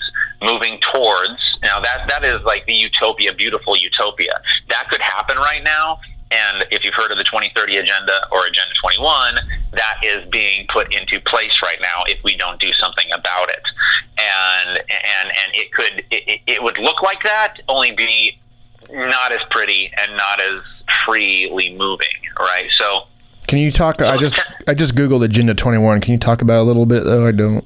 Oh, shit. Have you not heard anything about I have never heard anything about Agenda 21. Wow, okay. So this is a whole fucking can right here. Boom, open it up. So Agenda 21, let's just go back to the UN. So the UN, I'm just going to preface it with this. All right. The UN was created back in the 40s. And I can't remember the reason that it was created. Shit, I was just researching this the other day. Anyways, I can, but I said I couldn't, so I won't right now. So, the UN was created to supposedly protect the world, and everybody join in, and we'll all make sure that wars don't happen. Well, I'm sorry, there's been 140 some wars in the last since it's been created, and they've been involved in almost every single one of those wars, and those wars didn't just get stopped, right? Right. Hey, let me put my gavel down, and that's not going to happen. No, sorry, you got involved, and they're still involved in all the wars. So just tell me, if somebody's a warmonger, do you really want them helping construct the world of the future? Sounds like a bad idea. All right, so start with that preface. Now, Agenda 21 is something they put into place many, many years ago, and I think Agenda 21 is more of the local town, or it could be the opposite. One could be the greater states and country, and then one is focused on the town aspect. So in essence, if you go to the 2030 agenda, it's the plan. Why it's 2030 is the plan of the UN to enact world change, stop world hunger, have freely moving, and I'm all about freely moving, no borders, all right, but not in the current understanding that we have with the governments we have and the people that are disastrous out there that still have hate in their hearts, right? Right. So we should not have open borders yet. We should have a little bit of separation until everybody wakes the fuck up. But anyways, so it's like no poverty, protect the environment, no more dirt, no more landfill, it's clean. We're going to clean everything up. And it looks really pretty on the surface. The deeper you go, they have a map that you'll see that's on the Agenda 2030 website. And all this talk is really hippy-dippy, fluffy, pretty, sounds really good and environmentalist talk that they want to put in place by 2030. You look at the map of America, of the U.S. that they've created, and that's all over. It's on the website. It's all over the net too. You just look up the UN Map 2030 agenda, and there's more than half of the map is red. And they've already started talking about this stuff. And that red is no-go zones, no public use zones. So in other words, we're there, and they've already started. My dad's a miner. We go up and hike in the woods. We go and shoot guns, and we go and look for crystals. And he can't get into half the mines that he used to get into because the Forest Service's been shutting down stuff. Maybe either to the highest bidder for the wood materials, logging or companies, they just shutting stuff down because they want to start pushing people out of going into these areas, these zones, right? So they're trying to take our land away from us. Oh, wow. Which is the same thing we're seeing with the monuments. Give it, this is the funny thing. In that picture that I posted on Instagram, it says, public lands for public use again. Public use? You mean the fucking corporate use? Yeah. Oh, sorry, they're people now. So that totally makes sense, right? So we're talking about who gets to decide who gets what, and that's the other catch too. I don't want to talk about this too much, but just the understanding, did all of us on the planet, and this is the way the world is individually, even in our cities, the best power, the most power that we have is in our own little communities. Anybody that's listening to this right now, do not fight the top.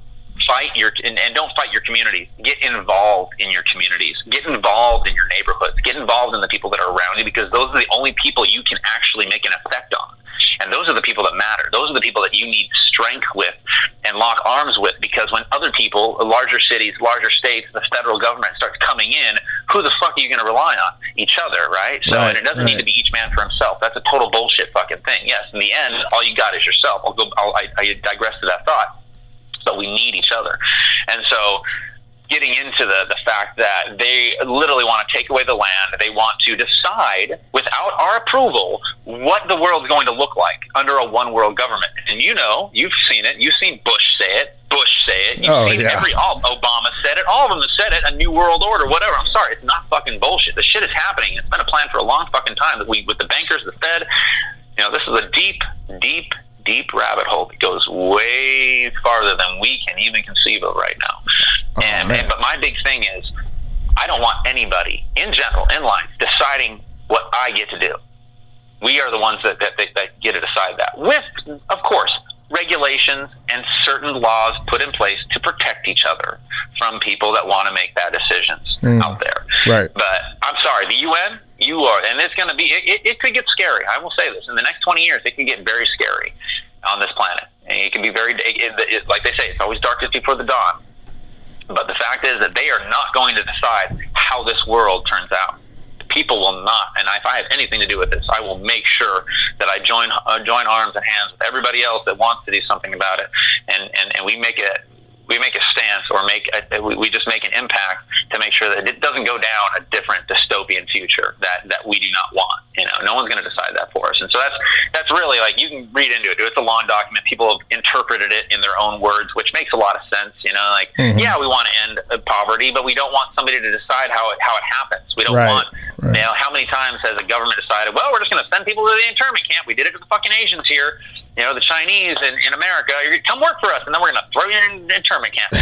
So it's it's the same ideals over and over and over again in a new way, or titled a new way, or packaged a new way. And it's just, no, that's not it. We're a very, very sick reality right now, and we all need to start doing what we possibly can for ourselves and our families and our friends and our the people that we're related to and we interact with, even at the gas station around us, and it's really cool, man, like going out there in the world. And just, I went into a gas station. I hardly ever go to Chevron. I go to a local co-op in town that doesn't have ethanol in it, but they were closed at the time, so I went into this Chevron the other day, and just had to go get gas, simple thing, and all of a sudden I hear out of the corner of my ear, like, would you like some coffee? And I actually wanted coffee, but I'm pretty picky with my coffee that I drink these days, and I look over, and it's this Indian guy being like, would you like some coffee? And I'm like, no, I really appreciate the offer. I'm going to pass on the coffee right now. Well, maybe next time, It's just really cool, like, I don't know you, you don't know me. I just walked in your gas station. You don't want my money, you just want to offer me some free coffee, and it's fucking cold out. That's awesome. Like, that's what we need to do. We need to do more of that. We need to give, we need to share. There's a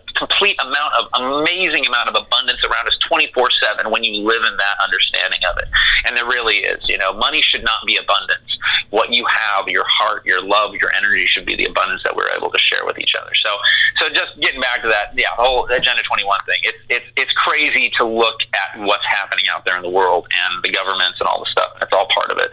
So, God, I was just looking at the maps, dude. There, if you want to say something. I was looking at the maps. They're fucking terrifying. Right, and yeah. Before I jump on to the next topic that I'm gonna work on is human access denied. Is what they call it. Yeah, access denied. Right, and looking at the hub, what they want to do is they want to get people out of these little rural areas and shove them into these massive fucking cities. They're already talking about it. You hear them talking about creating these apartment buildings stacked on top of each other, that the city of the future, and they've got the blogs out there, the city of the future, you won't own anything. Why would you want to own anything? You won't own your car, you won't own your house, and when you're not in your house, it's only a 230-foot fucking cubicle that has things that pop out of the wall. Somebody else will use your house. You're like, what the fuck are you talking about? Like, and getting back to my original thought, if we could live in a world where everybody trusted each other and loved each other and things were open and honest, and our world went in a different path for the last fucking 500 years, fuck yeah, dude, that sounds amazing. Like a beautiful utopia where evolution happens every single second, like exponentially beautiful. We're walking in and out of dimensions kind of shit. Whoa. But that's not the world we live in, right? I mean, it's like, I don't want you to decide what I do or don't get to have in my possession. Yeah, ownership is whatever tenths of the law, and ownership shouldn't even exist, but it's part of this, as we, going back to it, it is part of this world, and it needs to be part of this world until we figure out a better system that works for everybody, that the mass majority, not everybody's going to agree on it, the mass majority of the populace that has very little agrees on. Right. Let's not get ahead of ourselves, is what you're saying. Like, let's start where we need to start. Way ahead of us, dude. well, I meant as far as, like we were saying, let's get open borders. You go, let's work to get open borders. Let's not just flood the open borders and allow, everyone, good and bad, to cross everywhere, and we get chaos. The goal would be go. We're seeing it happen in France, right? Yeah. That shit was fabricated. They created that shit. Oh yeah. It was really sickening watching a documentary at one point, and they don't show these images. They don't show the torrents of people being offset of their land, and because the lands have been destroyed so much and displaced. That's what I was looking for. So displaced and having to go anywhere and having to migrate somewhere else. Dude, the wall of people was 20 or 30 feet deep wide, and it didn't stop. It went for miles, this image that I was watching. It was in hundreds, thousands of people just migrating north or wherever they were going, and that's displacement that we've caused. Honestly, we've caused. I'm part of it. You're part of it. Anybody in fucking America is part of that right now. Whether I would run to fucking Canada than go into or live in a foxhole than go to war for this fucking country, but we're all part of it. We're all part of the problem. We're all part of the solution. That you have to take that power. That's part of the power. You have to understand you're both parts of that duality. So we do have to take incremental steps that people, the mass majority, agrees on to actually really and always have checks and balances to make sure it moves in the right direction. And that's a big problem right there, is the fact that a lot of things we're dealing with right now were not researched and development thoroughly. It's the same thing with the freaking pharmaceuticals out there, or anything out there. It's just people have such an urgency to get a result. And I'm sorry, that result is giving you fucking leaky ass syndrome and just giving you 8 other ailments or problems with your body, but, oh, you got sleep apnea. Okay, well, that one thing, I get it. That one thing's pretty lame and it sucks. But really, you want to trade that for 10 other things that are going to suck even worse here in about a couple months? Mm-hmm. You know, so that's just the absurdity of the reality and the mentality that we've all been walked into. We're all just walking around, a lot of us blind and asleep right now. But more people are waking up. So I do appreciate that things are changing. Yeah, but we have to look at, like, per our conversation right here, you have to look at the dark side and go, how has it been? How is it still? How is it changing? How can we get, what can we be? Right. And that's where we need to move towards. And on every level, you know, from ourselves on every all level, the way up to the macro I'm going to jump into another thing, and I got way better things to talk about because I'm just going to tip on this. There is something that if anybody researches me, probably in about 3 months, there's a documentary we're getting to shoot first, which I didn't know that this was going to be the initiator to it, but it's a project called Project Monkey Wrench, and if you online you can find it on Project Monkey Wrench or Monkey Wrench Project. There's nothing on there yet, but obviously I've grabbed all the titles and stuff. But it started with North Korea and the fact that this is our opportunity, like the 60s, there's a good chance we're going to go to war. You know, there's a good chance because they want war. They really want war, and you know, it's two little freaking man-child swinging their fucking dicks around. You know, yeah. like it's just their battle. I'm sorry. We need to take the opportunity. So I came up with this idea. Man, that's why if you saw it on Facebook, I had reached out. Do I know anybody in my network that speaks Korean? Do I know anybody in my network that deals with international relations in China or in Korea?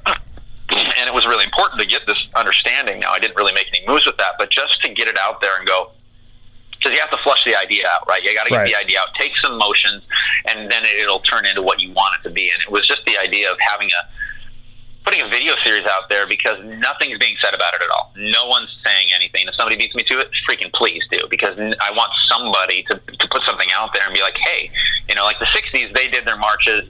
Once they realized this was a horrible thing. My dad was in the Army and it sucks, and that's what he's dealing with a lot of the stuff from Agent Orange. You know, it really sucks that he dealt with that. Wow.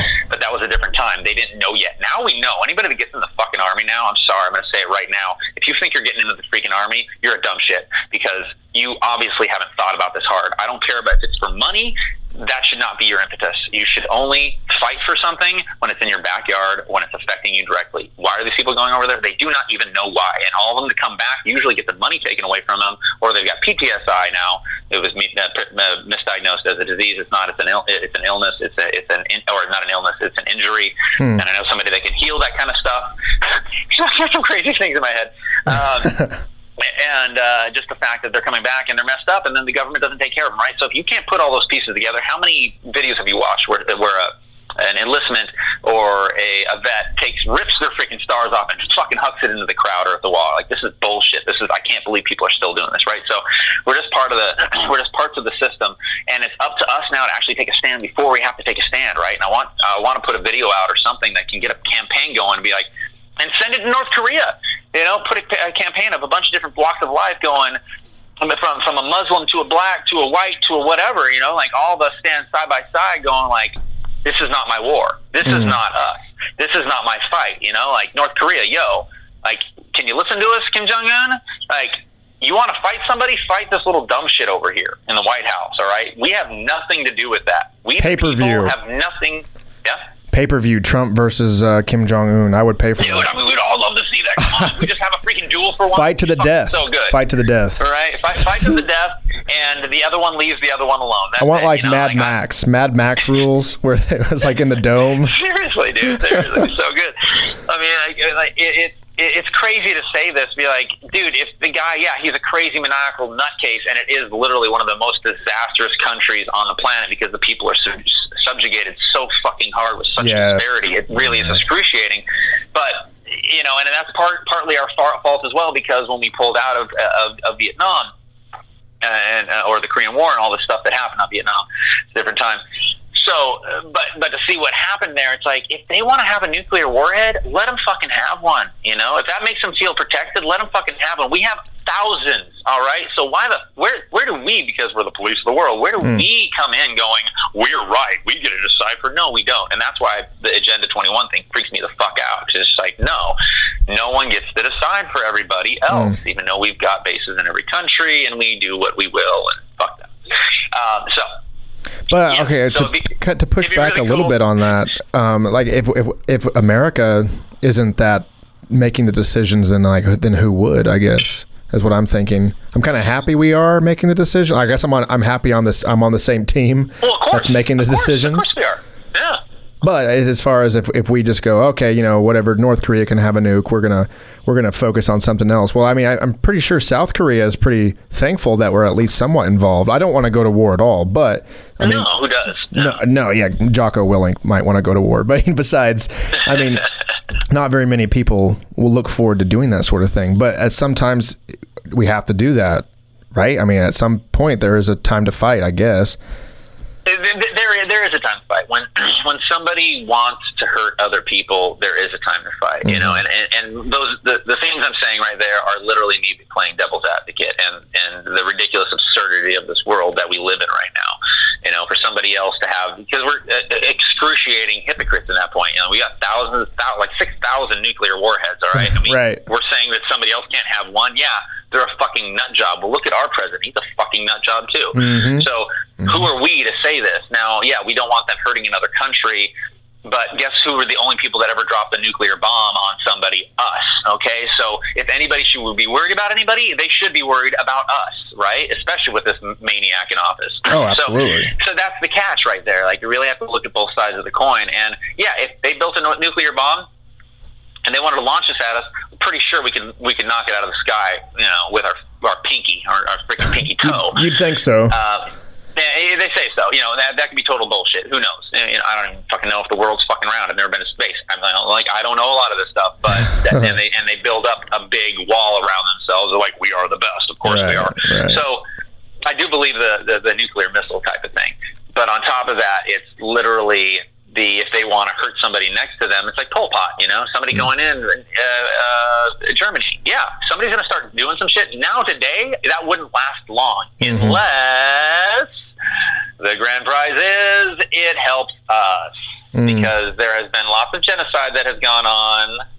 I always got a new topic to jump on. A lot of genocide that has gone on that we have been part of, sadly. True.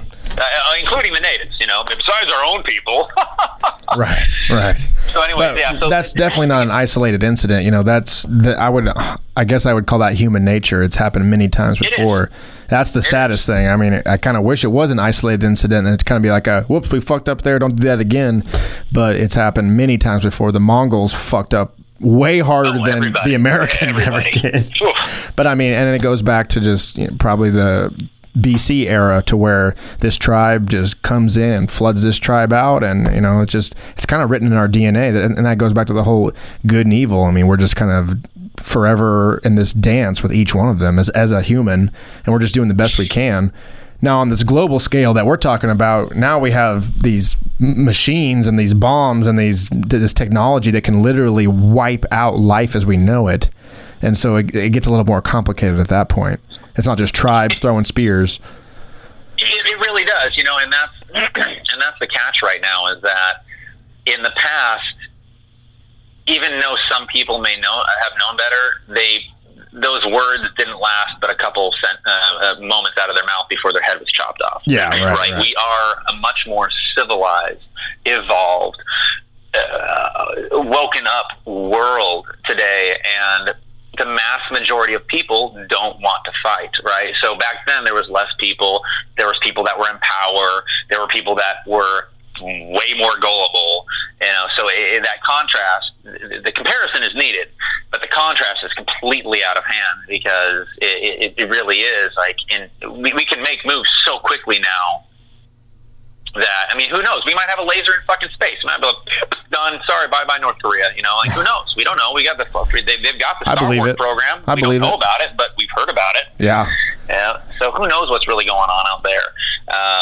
But to get back to my point, is like I would love to see a video that circulates and creates a petition of like millions of people that actually get sent to Korea and be like, hey, can we all chill the fuck out? We, the people, say that we don't want America, even ourselves, running these, rubbing our dick all over your, like, this is what the analogy came up with recently. It's literally because,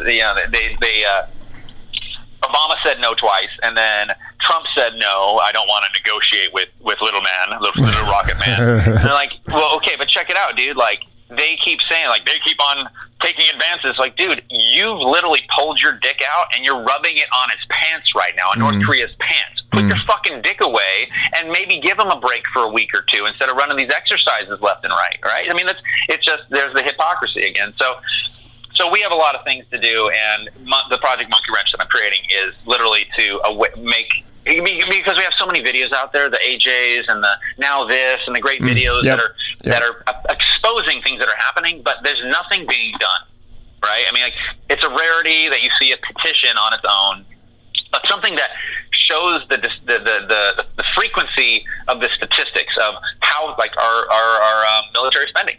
Military spending is through the freaking roof. And we know it's absurd, and it doesn't do us any good, really, other than keeps us the world police. But we know that money from 1 year, the money that they just increased even more, 1 year worth of that could solve world hunger, probably could roll back all of our youth students' debt. All these things that it could. And so show the comparisons of the absurdity of how much money we're spending on something that we do not need, or not that much, at least. How much it could change things around the world. And then what can we do about it? If it's a petition, we need 5 million signatures around to be able to take it to the government and be like, we're suing your ass. All right? Like, you are our servants. You've got to listen to us. I mean, like, it sucks to say that, to be able to go, can we get 5 million people in front of the White House? What do we got to do here? Right. But we've got to start doing something. And it's not raising guns and going hurting people. It's we have the voice that is so freaking loud that we are deafening when we use it correctly. And that's why I really want to create a project for that. So I'm working on that. And actually, our very first video is going to be on the heroin, not really epidemic, but the heroin injection sites here in Seattle that they're getting ready to roll through. The Democrats are. They didn't want to put it up for public debate on this in November's voting. And so now we have to wait till February, where they'll probably already have a lot of the facilities built in town, in cities that didn't say that they wanted it in their cities, right? So there's just the ridiculousness, the rudeness that's going on in the world in a lot of different places. So yeah, it's and then that kind of, you can jump to, that's the darker side of making activism achievable and actionable. And then there's the TV show that we're working on right now called Be Great. And Be Great's going to be fucking awesome. Be Great is nothing but positivity. That sounds good. That sounds good. You got to roll in the mud a little bit, and then you got to find the light side. And so my buddy Brian Gallinger, who is he's the creator of the project, and I'm co-producer with him, and a bunch of other great people that have come onto the team. And he was one of the very first investors on our first feature film we shot. So I've got a short list of power players that I'd want on the board of directors, or on any different number of projects that I'm working on, however they fit, if they want to be involved. And he popped up and said, hey, I got this great idea. It's called Be Great, and it's a show concept. It's pretty much highlight organizations and individuals all over the world, technologies that are helping, the local communities that they're in. If it's somebody pulling water out of the humidity in the air and pulling it into a basin to where people in Africa can drink fresh water, or it's people saving the environment that are doing huge things. They're doing something different than the rest of the world. There's a lot of people doing little tiny things, but like, what are you doing that's really making a big drastic change that's helping people a lot? So Be Great, we're already shooting we're almost finished with the first episode, the pilot episode. We've still got to wait to access Ashton Kutcher, because he has a foundation called Thorn, which they've got it's amazing what he's doing. Whatever, anybody can think whatever they want about Ashton, but I got a lot of respect when I saw him in a courtroom and just almost breaking down about the ridiculousness of the child sex trafficking that's going on out there, not to mention just human trafficking in general. So he created this foundation, him and Demi. Demi it sounds kind of funny saying her name, Demi. They put together a foundation called Thorn, and then they've actually got a whole team, actual SWAT team, but they actually have authorities that they work with, and they break up child sex trafficking rings and all kinds of crazy stuff. And so the the group that we worked with very first on our first episode. It's a pretty heavy subject as our very first episode, and that is based around Call to Rescue, which is another woman, Cindy Romine, and she's been working with the Philippines and helped save thousands of kids' lives over the last 20 years.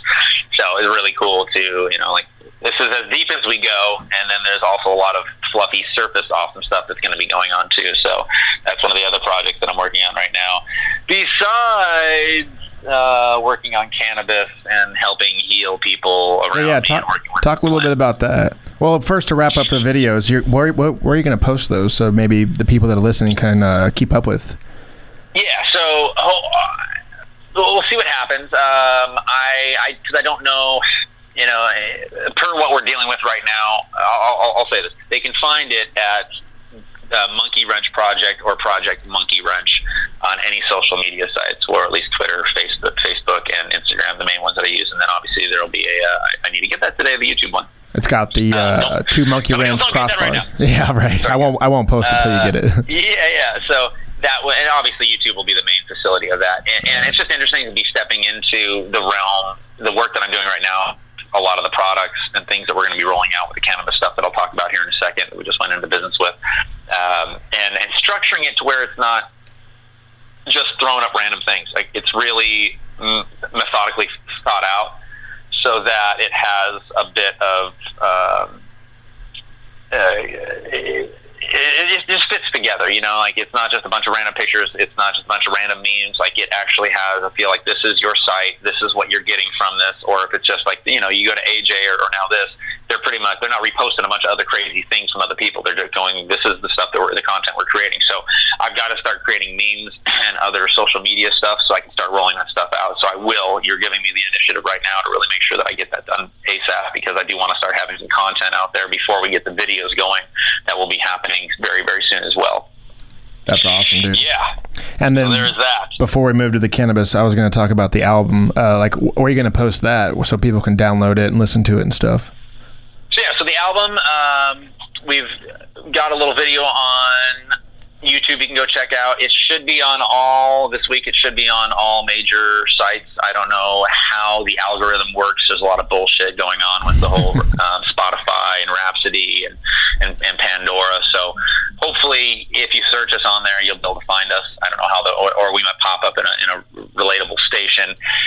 But you can go to Paragon Zoo on Paragon Zoo, 2 separate words, on all social media sites as well. And please go to our website and definitely check out the rule vid and give us at least a like. We love comments, subscribe. It's an interesting world that we live in, where it's become even harder to get a like now. Before it was, do you get a follower or a comment? That's the random thing, getting a comment. Somebody actually and then not only a comment, but an actual interacting comment. Like, I actually looked at what you did or listened to what you said, and I actually have something to say back. Not just, that's nice, that's great, really cool, awesome. You're like, okay, are you a bot, or did you really just not give a shit?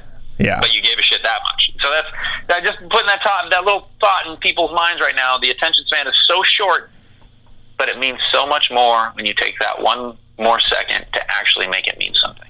Right. And when you make this world mean. And when you use the like button, as like small as that seems, it actually goes into different feeds. So like when I like something on YouTube, it goes to my Twitter feed, and then people see that. So it's not just about just giving you a thumbs up. It's about, that's the easiest way to share something that you have liked, literally liked, Yeah, literally liked, and the fact that when you do make a comment or like somebody's post on Facebook, it actually aggregates back to the top. People start seeing it more, right? I've done that on people's posts that they did years ago, and all of a sudden that post gets hit 4 more times that day. So you're going, wow, that really makes it relevant. Holy shit! Okay, so it does, and I don't think that was the reason that I care so much to actually interact with anybody that I don't even know. If I care to spend a second, I'm going to say something too, but that is an impetus to actually continue doing that more and more, because you are actually helping that person out as little as you know.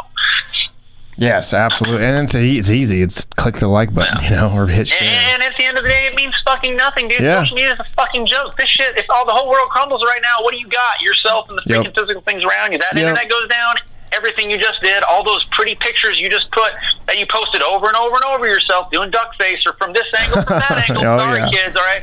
Yep. Somebody follows me and that's all they do, I'm not going to follow you back because you're not saying anything. Right. Everybody's pretty. Everybody's ugly. Everybody's exactly the fucking same. Everybody's fucking amazing. What are you doing out there? What is your voice? Right. What is your image? What are you creating? Right. And like, but that's I digress. That's just the realm that we live in these days. Everybody wants to be a superstar from their social media. Yeah, it's the millennial type of mindset, and I fell victim to it hard, man, hard. I think a lot of us did. But that's okay. Yeah. That's okay. It's pretty funny. So moving on to the cannabis and healing. I know you grow. You post all over your Instagram. I'm super jealous. It's super illegal here, so I kind of have to live vicariously through you. But is it still illegal over there? Where are you at? Kansas, Oklahoma. Kentucky. No, Kansas, and Oklahoma area. So gotcha. And so yeah, it's still so they haven't gone. You haven't even gone medical there yet. Not even medical. Something about my mom texted me the other night and said something that Oklahoma is going to get ready to vote on medical. I'm not sure when, but it was on the local news, so big deal. Yeah, but at least steps are being taken. You know, there's hopefully. The whole, hopefully. And I don't want to get into this part, but there is the absurdity of the legalities that have taken place that are going to be crunching down a lot of the family farmers and people that actually helped create this industry.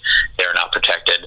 So regardless, I digress back to where I want to go with the conversation is the fact that we do grow medically. I do have a patient in the family that I grow for, and it's been really cool, man. It's been, you know, going back to the beginning of our conversation, moving back up here a couple of years ago after I cut my hair off and changed kind of the direction that I was going and realized that 10 years in LA was too long. I really needed to find out who this dude was that I had become without the dreadlocks hiding behind this image that I had created.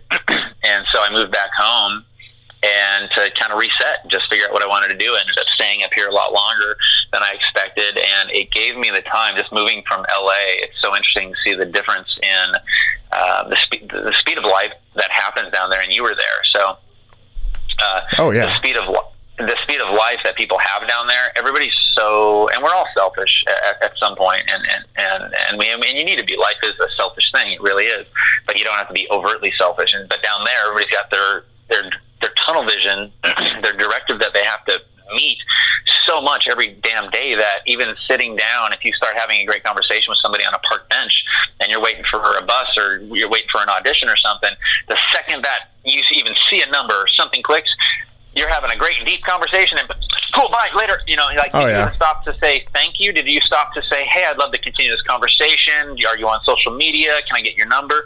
Right. So it doesn't really exist. There's very few of us that were like that down in LA, and even a lot of us that got sucked into it also, you know, fell for that. And so coming up here was really cool because that was one of the, before we even stepped into this conversation, what I said was, I really just want to have a conversation with you, because that's what I really found. The first 4 months were just about that, getting up here and just sitting with people and talking with tons of people and people I didn't know, and reconnecting with people I did, and just having these couple hour long conversations. It was just so invigorating, so much, just filled my sails with so much information and so much intention and where I wanted to go, and started restructuring the world that I was living in. So that gave me the time to not only get back into growing. I'd only grown outdoors many years ago, and I've helped a couple friends grow over the years, but and been involved, obviously. But my parents grew indoor years ago, and then they decided to just do outdoors. And I talked to them when I moved up, and I was like, hey, so we got the backyard. Would you want to grow some? She's like, yeah, sure. So I got into it, and we played around for the first year. And then I hit my head a couple times and did an okay job. It was fine. But then obviously this last winter really spent some time on breaking down, and things have even changed even further now, but really got into the strains, the photo periods, the timing of year that things actually develop and finalize their production. And then the strains that we used, finding a little bit more strains. We had a strain this year that was a CBD strain, strictly CBD, maybe 1% THC, and then other strains that were specifically sought out for a couple aphrodisiac strains that were much more indica. I'm more of a sativa guy. I like to get lit up instead of get put down. Yeah, it's way more creative that way. Already, I really don't need to chill myself out very much. I want to go even faster, please. Right. So that's kind of funny, but yeah, finding some qualities to plants that would be really good for migraines or for MS, and doing a little bit of research that I had then really pushed me to the understanding that I currently have, and that's really researching terpenes and the phytochemicals that are inherent in the cannabis plants and the cannabinoid system. That, oh my gosh, like, people are just waking up to this right now. It's mind-blowing. Israel has been the forefront of cannabis research since the 70s. They're the ones that actually found the cannabinoid system. They found CBD and started understanding what these other cannabinoids are in the system that relate to different ailments and attributes and have different healing powers within them. And so it's just really amazing to understand that, I don't know if you know this, but we have all mammals, anything with a vertebrae, has a endocannabinoid system. And so the system inside of us, it literally is on every single part of our body except for our spinal column. And so and I might be a little bit off with that, but the spinal column is, we're talking, jump to opiates real quick. People can actually die from opiates because it's a suppressant, and so it can suppress your breathing so much that you can just stop breathing. Whereas marijuana, yeah, you might get shallow breathing and turn down heavily, but the fact is that it doesn't, since there's no cannabinoids on that part of our spinal, or our brainstem, I think is what it is actually, that the cannabis can't control that. And so it does not control our breathing system. Therefore, no one's ever died from cannabis. You know, you can overdose and get anxious and like freak out a little bit because you don't know what's going on, but you're not going to die from it. Whereas opiate addiction, which we know is a horrible problem, you actually can die from, because it does affect that area of the brainstem and can stop you from breathing. So once you start understanding the cannabinoid system that's inherent in every single cell, dude, all our liver cells, on our kidney cells, it helps with.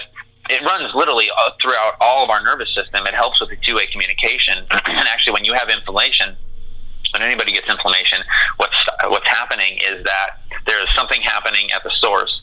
A signal is sent to the source, and then the two-way communication is broken. And so on the synapses, the information doesn't travel backwards. And so since it doesn't travel back to try and fix it, to get the information there, like, what do we need to do? Things start becoming inflamed. And that's what a lot, people that are overweight, people that have a lot of different diseases, that's what's happening is, not only have they not been healthy, or not watched themselves, they drank or smoked or whatever, inhaled stuff around their workplace too much, but I think what we're going to be finding out, and they're hardly even touching on this right now, but I think that a lot of the problems that we're having, considering that the endocannabinoid system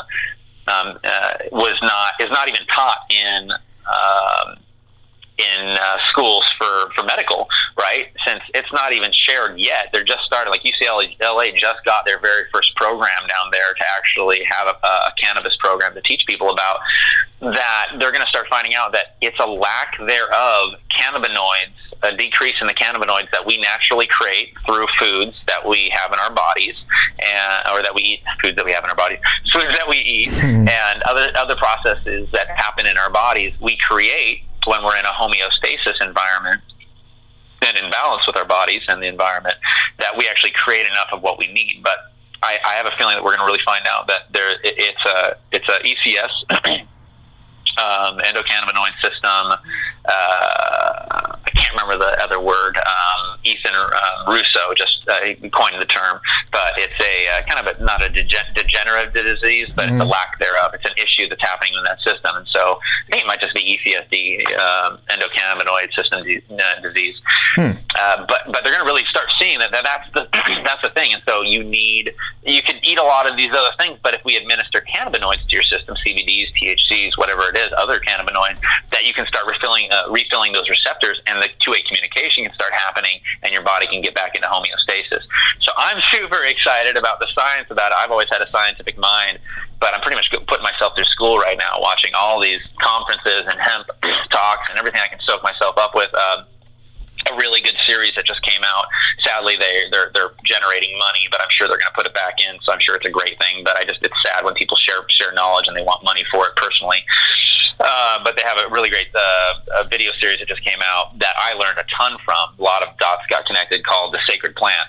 And just thinking about it, not the cannabis, whatever, calling it The Sacred Plant, the very first intro video. It's 7-part web docu-series. And the very first video that's 50 minutes long, they don't even say cannabis once until the last 5 minutes. Oh, because there's still a lot of stigmas out there, right? What you were saying with your mom, there's still a lot of stigmas out there that if somebody hears the word cannabis or marijuana or weed, they'll shut that TV off. They don't even care what the hell you're going to say. It doesn't matter if it's going to heal every single person in their family. They're going to shut it off because somebody told them something, per our earlier conversation, that they believe without thinking about the belief system they created around that. Oh, absolutely. And so really cool to have to realize that somebody finally found this out. And it's a lot of the things, a lot of access points that come up in the world, it kind of blows our mind. They're like, why didn't we think of that? Why didn't somebody think about not saying cannabis for the longest time? But at least somebody did, and at least they're finding ways to get that information into people's hands to start healing everybody in the family, start healing everybody in the world, and start waking people up to be like, wait, this is a bunch of bullshit. We actually we need this plant, not only one, to heal ourselves, and it was given to us as one of the specific plants. It's been around for 60, 70, 100,000 years. It's one of the oldest plants that was utilized and brought with all of our ancestors from every single place that we ever came from when we migrated places, because it has such a rich wealth of nutrients and protein and one of the most complex dietary supplements that we can have. Not only that, but it also can be used to replace almost every other single object and industry on this planet. Whatever medium or resources we're using. That's why they're so scared of it, because it literally can replace all fossil fuels. It can be used for energy. The first T model Ford was made out of hemp, and there's pictures of Henry Ford smacking this thing with a sledgehammer, not a dent in it, because the hemp polycarbonate or whatever it was that he had created was 5 times stronger or something than steel, and just all these facts that you start finding out. And it was just this prohibition that was thrown in that just is so disastrous, and it just shows how absurd the world is that we live in, right? We have the ability to heal ourselves, to heal the world, to fix the world, but it's all about money, and that's the problem why it's even being held back right now, because they want to get as many regulations. Whenever you see something slowing down, shouldn't that have just happened? Shouldn't that just be? Whenever they slow something down, it's because they're trying their hardest to look at the whole spectrum of how they can put other regulations in place. This is where they do plenty of R&D. It's when they want to make sure that there's regulations in place to where they can stay on top when that thing folds over, right? But regardless, cannabis is fucking awesome. I love the strains. Got a ton of great strains. We're getting ready to create a seed bank. Paragon Zoo, breeders, so we're going to be doing our own thing there as well. We're very much a cannabis-oriented music collective, and we'll be putting out our own strains here real soon. We got some really great strains to cross, and I just love the science of it, man. It's such an amazing, beautiful plant. I got a crazy green thumb. One of the things I'm going to be doing over this winter, since nothing can grow outside, is really start pulling in different healing plants that I currently use: ashwagandha, rhodiola, rosea, and nootropics, and other healing herbs. I've always wanted to get into healing herbs ever since I was a kid, and I started taking ecstasy. Funny thing, and I was like, you know what? Drugs, but chemicals are bad. Can I make herbal ecstasy? And so I started collecting skullcap and Don Kui and all these different things that were in herbal ecstasy to see if I could make my own little concoctions of them. So I've always been really into herbal, but always kind of held myself back. But once I got up here, I like to spend my energy on a lot of different things. So I have to be careful where I put my energy, because I get really involved very quickly in something if I find interest in it.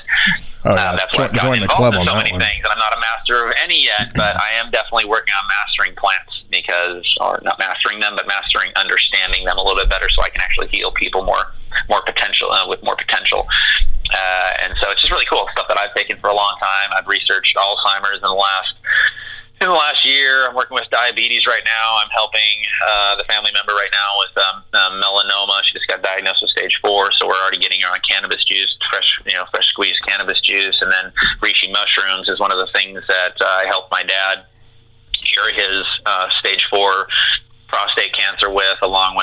colloidal silver and Kangen water, alkaline water in general, along with the steroids that they did give him to suppress the cancer, but he never did any proton therapy, no chemotherapy. We had him healed and in remission in 6 months. So anything is possible, but the main thing you have to say, just for anybody else that's dealing with anything right now and that wants to find alternatives, which are total bullshit, which that word is total bullshit. Alternative medicine is Western medicine. I'm putting that in everybody's ear right now. Our world's backwards. Remember, for our whole conversation, alternatives are not the alternatives. Alternatives have been studied and utilized for thousands of years and have actual historical relevance. So that's the thing we really have to look at. But really cool.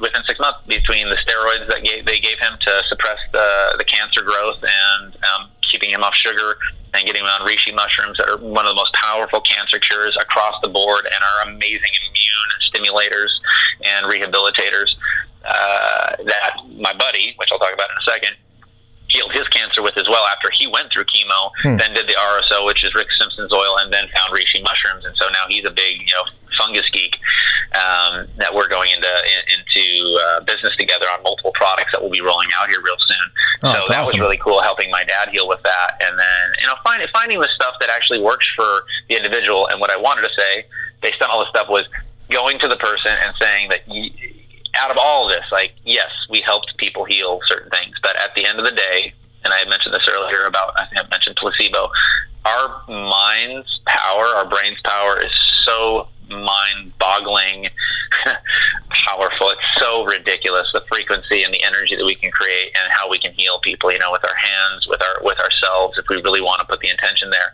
And just for our intention conversation earlier with the things that we say and speak, the first thing I ever say to somebody is you have to make the decision that you want to heal. I or anybody else or any doctor or any supplement or any other thing cannot heal you. They will help you get back to a healing state, but you could hit somebody with the most potent, amazing healing plan on the planet. If they feel like they're going to die, they're going to die. Because you're telling your cells, with every sense of thought that you have, you're telling each one of those cells what it's going to do. You're telling it to either heal or destroy itself. And so that's what it really has to start with, is you have to make the person that needs to heal has to make the decision. You have to get rid of all those dark thoughts out of your head. You are healing. You're healed. You're healed. You're healing. You're on the path to greatness. You're going to get back to that, So that's the biggest thing in healing right now, right there, is just understanding that's manifestation and law of attraction in general as well. So it's really cool to see, how to learn how to start working with people, learning what plants work in synergy with each other. That's what we're going to really start getting into, is how cannabis can work with other herbal supplements as well. Whether it's just sage or oregano or turmeric or whatever it is, really getting into the polysaccharides and the phenols and the lignans and all these different things that work together, these plant constituents that can really create amazing, harmonious levels of healing in each other. And so that's what I'm really, really excited about right now. It's funny, I just feel like a little kid when I feel like a little kid when I start hearing about terpenes and I start touching plants. It's it keeps me very youthful as well, And on top of that, anybody that wants to garden, definitely push back on those fuckers in Florida that say you can't grow a garden in your front yard. That's freaking retarded. I'm sorry, you should be shot in the foot for saying that, or putting laws against that. You really should, with a staple gun, lots of times. It's incredible that's even a real thing at all. It's happened, I think, in New York or Boston or something like that. They did that as well, and then I just saw another newspaper clipping from that in Florida, that they were looking to do that. Whether it happened or not, I don't know, but I've heard about it before, and I definitely believe that there are people that have it out for you being able to create your own food in your own yard and provide for yourself. So yeah, man, it's been a really interesting ride to get here. And so one of the other products, Everyday CBD, my buddy's, or Everyday Mushroom, my buddy's product that he helped heal my dad with, the reishi mushrooms.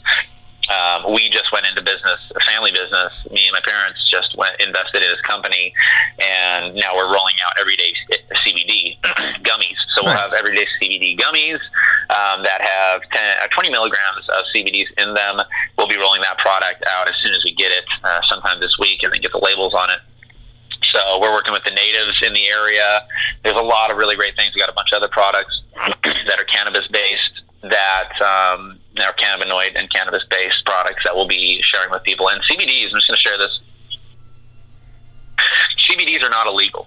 CBDs are they're not legal, but they're not illegal. They're in this weird gray area right now where people are actually shipping CBD marijuana that has no THC, or at least 0.3%, which would be considered hemp, medicinal marijuana around. They can actually ship you marijuana. They can ship you ounces of marijuana right now. It's the craziest fucking thing, dude. Coming from where we were in high school, going like, you get caught with a bud, you get in trouble. Whereas now they can actually just ship stuff. Now you're not going to get high like THC because it's a CBD plant, but you can actually get healing, or you could use it as a product in other products.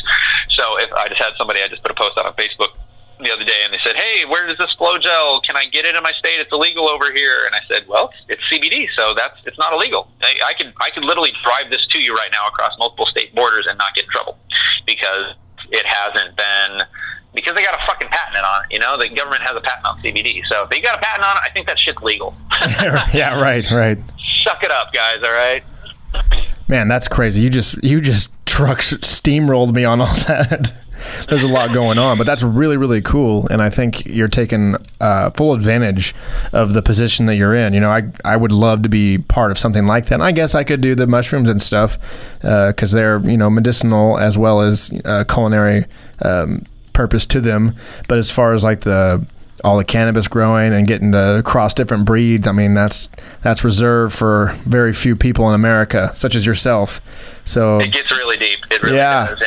And the mushrooms are easy, right? Anybody can walk outside whether it's a hallucinogenic mushroom or a medicinal mushroom, a lion's mane mushroom, which is really good for people with rosacea or other skin disorders. I've helped people out with that before. Or rishis, reishi mushrooms are the ones that grow, the big freaking clumpy ones that grow on the side of trees. And then there's chaga mushroom, which grow on, not all of them are, but a lot of them are. They're shelf mushrooms. And then there's chaga mushroom, which is one of the highest. The polysaccharides are off the chain in this thing, and it's like this big black growth on the side of birch trees. I think it grows on like 2 different types of trees, and it's the highest, one of the highest antioxidant plants on the or foods on the planet. And it's just a big weird growth of bark, really strange stuff. I take it, I put it in my coffee, I put it in my tea, I boil it in water all the time. Nice. So there's so many amazing healing attributes that are around us all the time that we can actually work. And that's where I think the world really needs to get, I think, to kind of finalize this conversation, at least on the healing aspect. Yes, it'd be really cool to see the world get to a place where we know a lot about plants and the healing attributes that are around us all the time, to where we can all get to a place of being healed at a certain level, to where if you want to eat a whole bunch of shitty food, go for it. If you want to drink a whole bunch, go for it. But you're supplying your body with the nutrients it needs to fight off free radicals, all the EMFs that are around us 24/7, all these things we're being subjected to from our environments we choose to put ourselves in, to where we're counteracting them all the time, to where we actually do stay more healthy now. And I think we can get there. I know we can. It's just going to take a lot of work and a lot of awareness around the things that we continue to do here in this reality.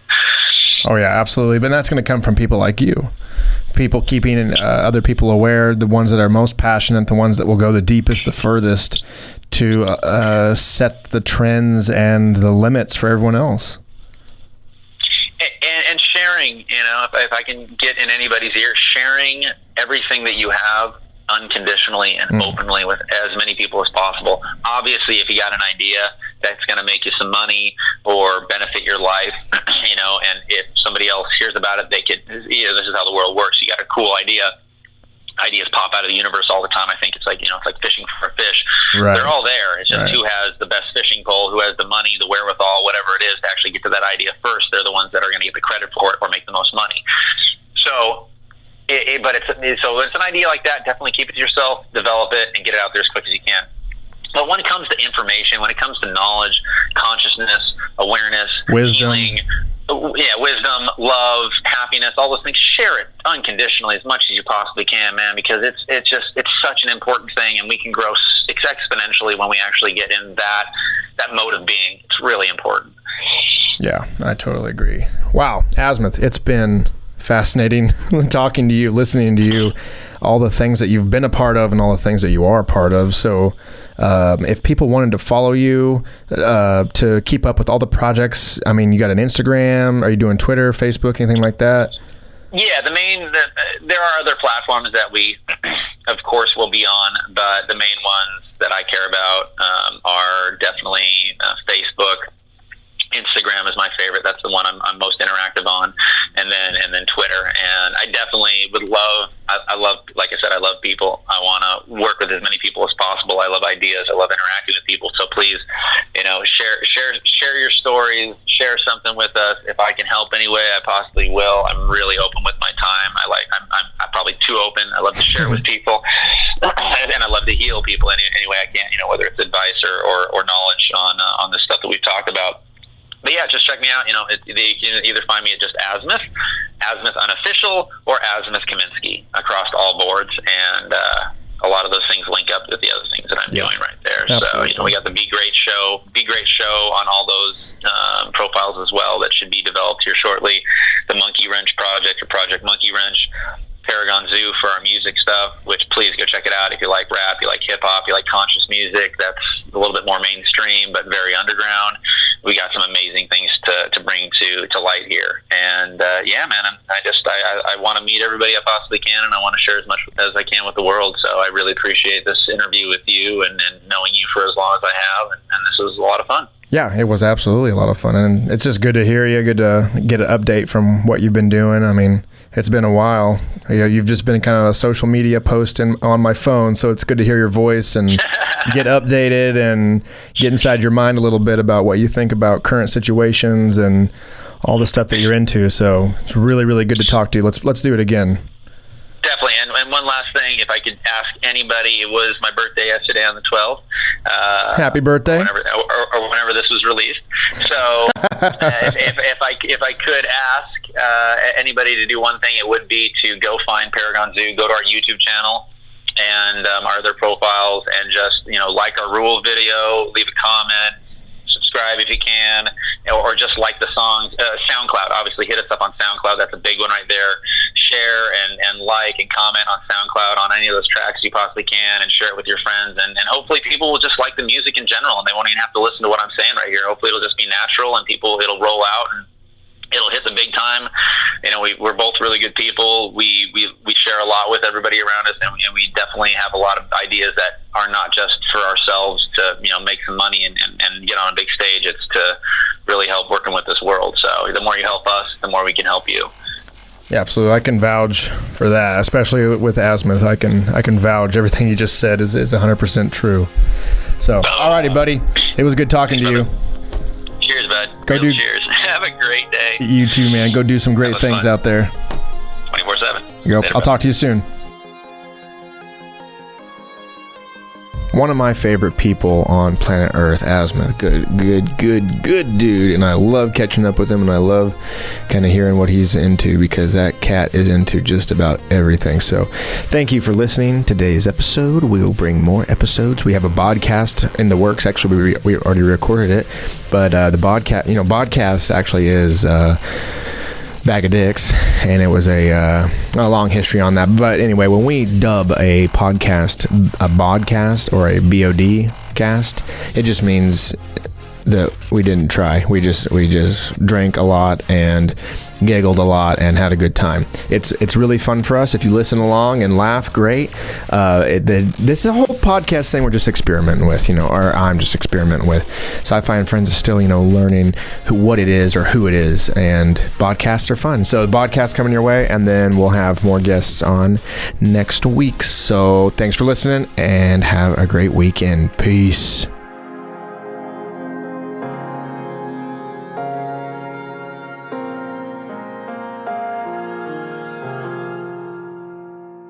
SciFi wins.